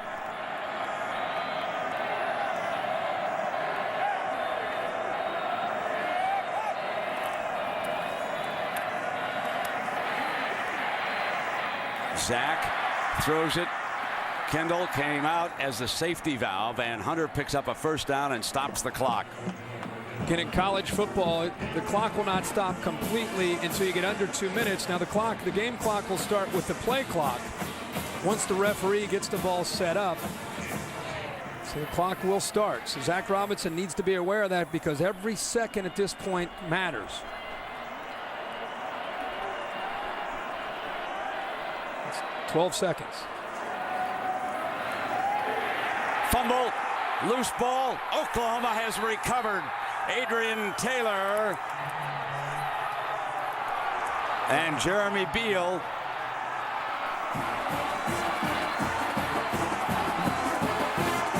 The Oklahoma defensive line usually takes control of football games. And the last 5 weeks, that's what we have seen. Now tonight, they've been held off to a certain extent because of Zach Robinson's mobility, but this time Jeremy Beal just has the speed and the power to go right around Brady Bond and catches Zach Robinson off guard, knocks the ball away, and the Sooners get it.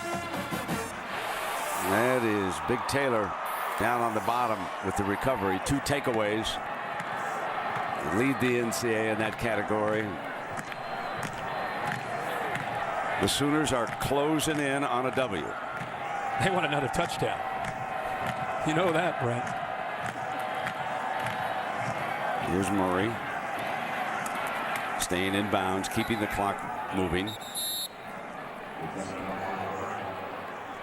You said it in the open. Style points. Got a player shaking up down there now, and that's Cox, who returned that kickoff for a touchdown. Well, you know, Herbie, it's been such a busy weekend. We told you about this great game between Kansas and Missouri, and congratulations to the Jayhawks on that gut check up there, and that weather, and Coach Mancino, and Florida crushing Florida State in the rain in Tallahassee. One of those teams on an incredible roll right now, and they'll play Alabama for the SEC title. Bama shutting out Auburn, ending 6 years of Iron Bowl frustration. And of course, Oregon going into Corvallis tonight, and Texas Tech escaping Baylor. Just so many great stories unfolding. 2:03 left here, and then they'll turn it over to coaches who vote in the USA Today coaches poll, and to the Harris poll, whoever that's made up of. And the computers will roll. Then they'll shake it all up, and then they'll pour it out, and they'll tell us who's going to play Missouri next week.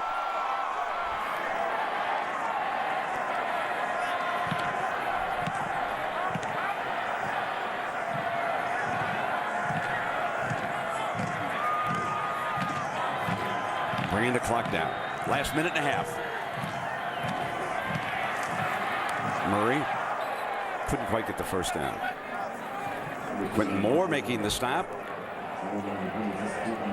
Tell you what, the Cowboys had 2 weeks to get ready for tonight's game. Played very hard, probably about as well as they can play on the defensive side. Takes a lot to slow down the Sooners. And as well as they've played, they've held Oklahoma to 54 points. Herbie, I think says a lot about Oklahoma. I think it is very smart at this point for Stoops shut it down, to run the clock and shut it down. Might help. I'm sitting there thinking about. Might help him with. You know, there are some coaches who vote in that poll that say, I don't think we want to do that. If they score a touchdown on the ground, like Brown running here, you know, that's fine because it's up to the Cowboys to stop them. But you know, you don't want to go rubbing somebody's face in it when you're trying to make a statement. I mean, they put 54 points up on that board, on that scoreboard. They lead by 13. They were favored by 7, I believe, something like that. Only it was a short number because Oklahoma State plays very well here in Stillwater. And I think the feeling on the Oklahoma sideline is that if they won the game on the road, that they would get enough juice by playing Oklahoma State in the computers that they would be able to jump up. They'll take their chances with the voters. Sure. I mean, the voters had them ahead already. Yeah, that was the thing. Last week, what they did to Texas Tech at home impressed the coaches, impressed the Harris poll. That's why I felt if they won this game, that regardless of what Texas did, if they just went out and played well and won the football game, that it, based on the trend that we saw last week, you would think that Oklahoma would emerge and be in the Big 12 championship just based on the fact that they jumped them in both polls last week. It is clear he shut it down. He didn't throw the ball. And Johnson was over there getting ready to celebrate. And now it's 11 on 11. And here comes Brown. It opens middle, touchdown anyway.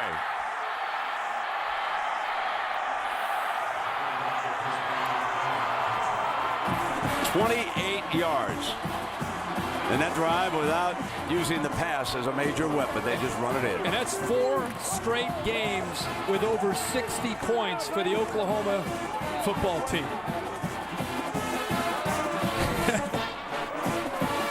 I don't care who they play and where they play them. They're going to score points.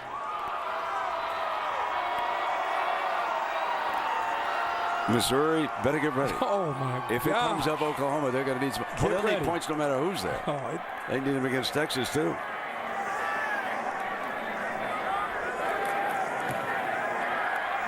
Tacks on the extra point. We've had over 100 points scored here tonight. And the big boys up front just wearing down Oklahoma State. I told you, it's a different feel late in the game after a team has played with so much emotion, so inspired. Eventually you hit that wall, and Oklahoma right there to capitalize and take advantage of that. Found the crease, and Chris Brown gets upfield in a hurry.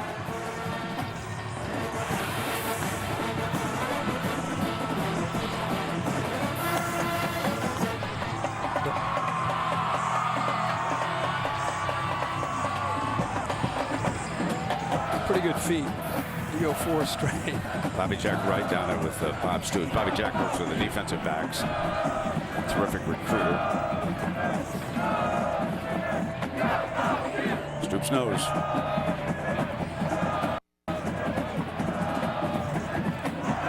You always hug the center. When you're a coach, one guy you give a big hug to is your center. John Cooper, you take care of your center. Yep. Boomer Sooner. It'll be a happy trip back to Norman. What's your hunch? You think Oklahoma goes to Kansas City? They got the last show. Yep. That helps. Last 2 weeks. I'll be shocked if it's not Oklahoma. But we'll see.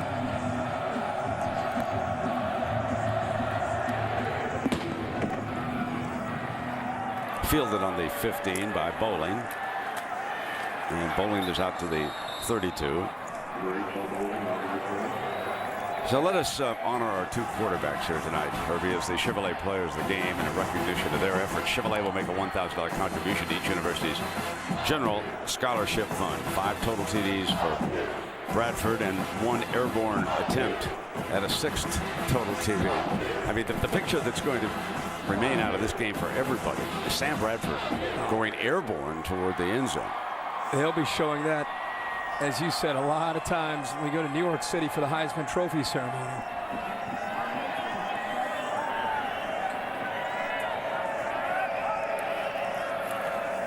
Oklahoma State, of course, will be going to one of the bowls. The Big 12 will send a lot of teams off for the bowl games. And here, folks, just enjoy this. Talk about effort.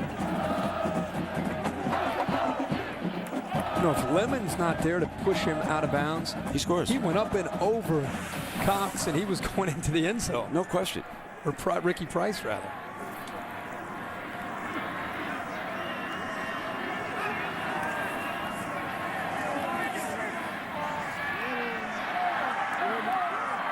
Still hustling. Coming across midfield, that was Keith Toston, one of their backup running backs. Shaken up a little bit on the play. So Coach Mike Gundy and Bob Stoops will meet, and it looks like Toston's shaken up. He'll come off to the sideline. And Kendall Hunter will finish it up here.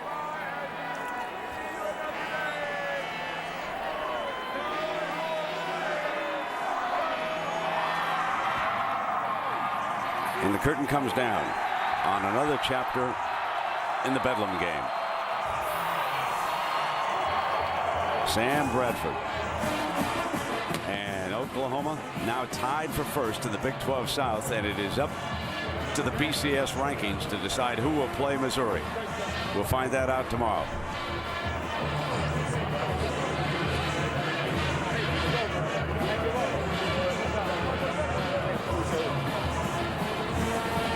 Let's go down to Lisa with Coach Stoops.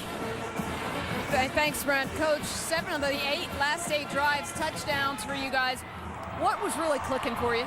Sam Bradford, of course. You know, we didn't run the ball maybe overall as well as we'd like, but we did hit it there at the fourth quarter when we needed it. Sam's just incredible. The drive down here where he goes flying in the end zone, just made a play on his own. Great player, and special guy. The guys were talking about that play. When you saw him go up in the air like that, what were you thinking? I was thinking, get in. He's a tough guy. He can handle it. Now here we are, 3-way tie in the Big 12 South. Why does Oklahoma deserve to go to the championship game? You're not going to drag me into all that. Everyone, there's plenty of. Gotta drag you in. Right, there's plenty of reasons for us, as there are other people. So in the end, you know, our arguments just stated here again today, what we've done here down the stretch, and it'll be what it will be. Let me talk to your quarterback. Sam, when you went airborne like that, what was going through your mind? It looked pretty bad. Yeah, you know, I don't know. Really, I didn't really want to go out of bounds. I felt like, you know, our team kind of needed a little spark at that time, so I was going to do everything I could to try to get in that end zone. They were not going away. When did you feel that your lead was safe? Probably with 30 seconds left when Chris Brown scored. So, yeah, I mean, they were a great team. We knew that their offense was going to put points up and that we had to keep answering back every time they scored. And what happened to your thumb? I don't know. It's all right. It's fine? Yeah, it's fine. So I got to ask you, too, 3-way tie, the Big 12 South. I mean, you heard Coach. I mean, you know, everything we did tonight kind of says why we should be there. So, I mean, it's out of our hands now, and we'll see how it ends up. What do you think it's going to be like waiting to see what happens? Waiting till tomorrow? Pretty nerve-wracking. Thanks a lot. Good luck to you. Brent? All right, Lisa. Thank you very much. Once again, our final score, Oklahoma 61, Oklahoma State 41. Next Saturday, we'll be in Kansas City for the Dr. Pepper Big 12 Championship. Saturday Night Football on ABC, 8 p.m. Eastern next Saturday. It'll be Missouri against whoever winds up the highest in the BCS voting. And we'll be there. So for Lisa Salters, Kirk Herbstreit, I'm Brent Musburger saying so long and thanks for watching ESPN on ABC.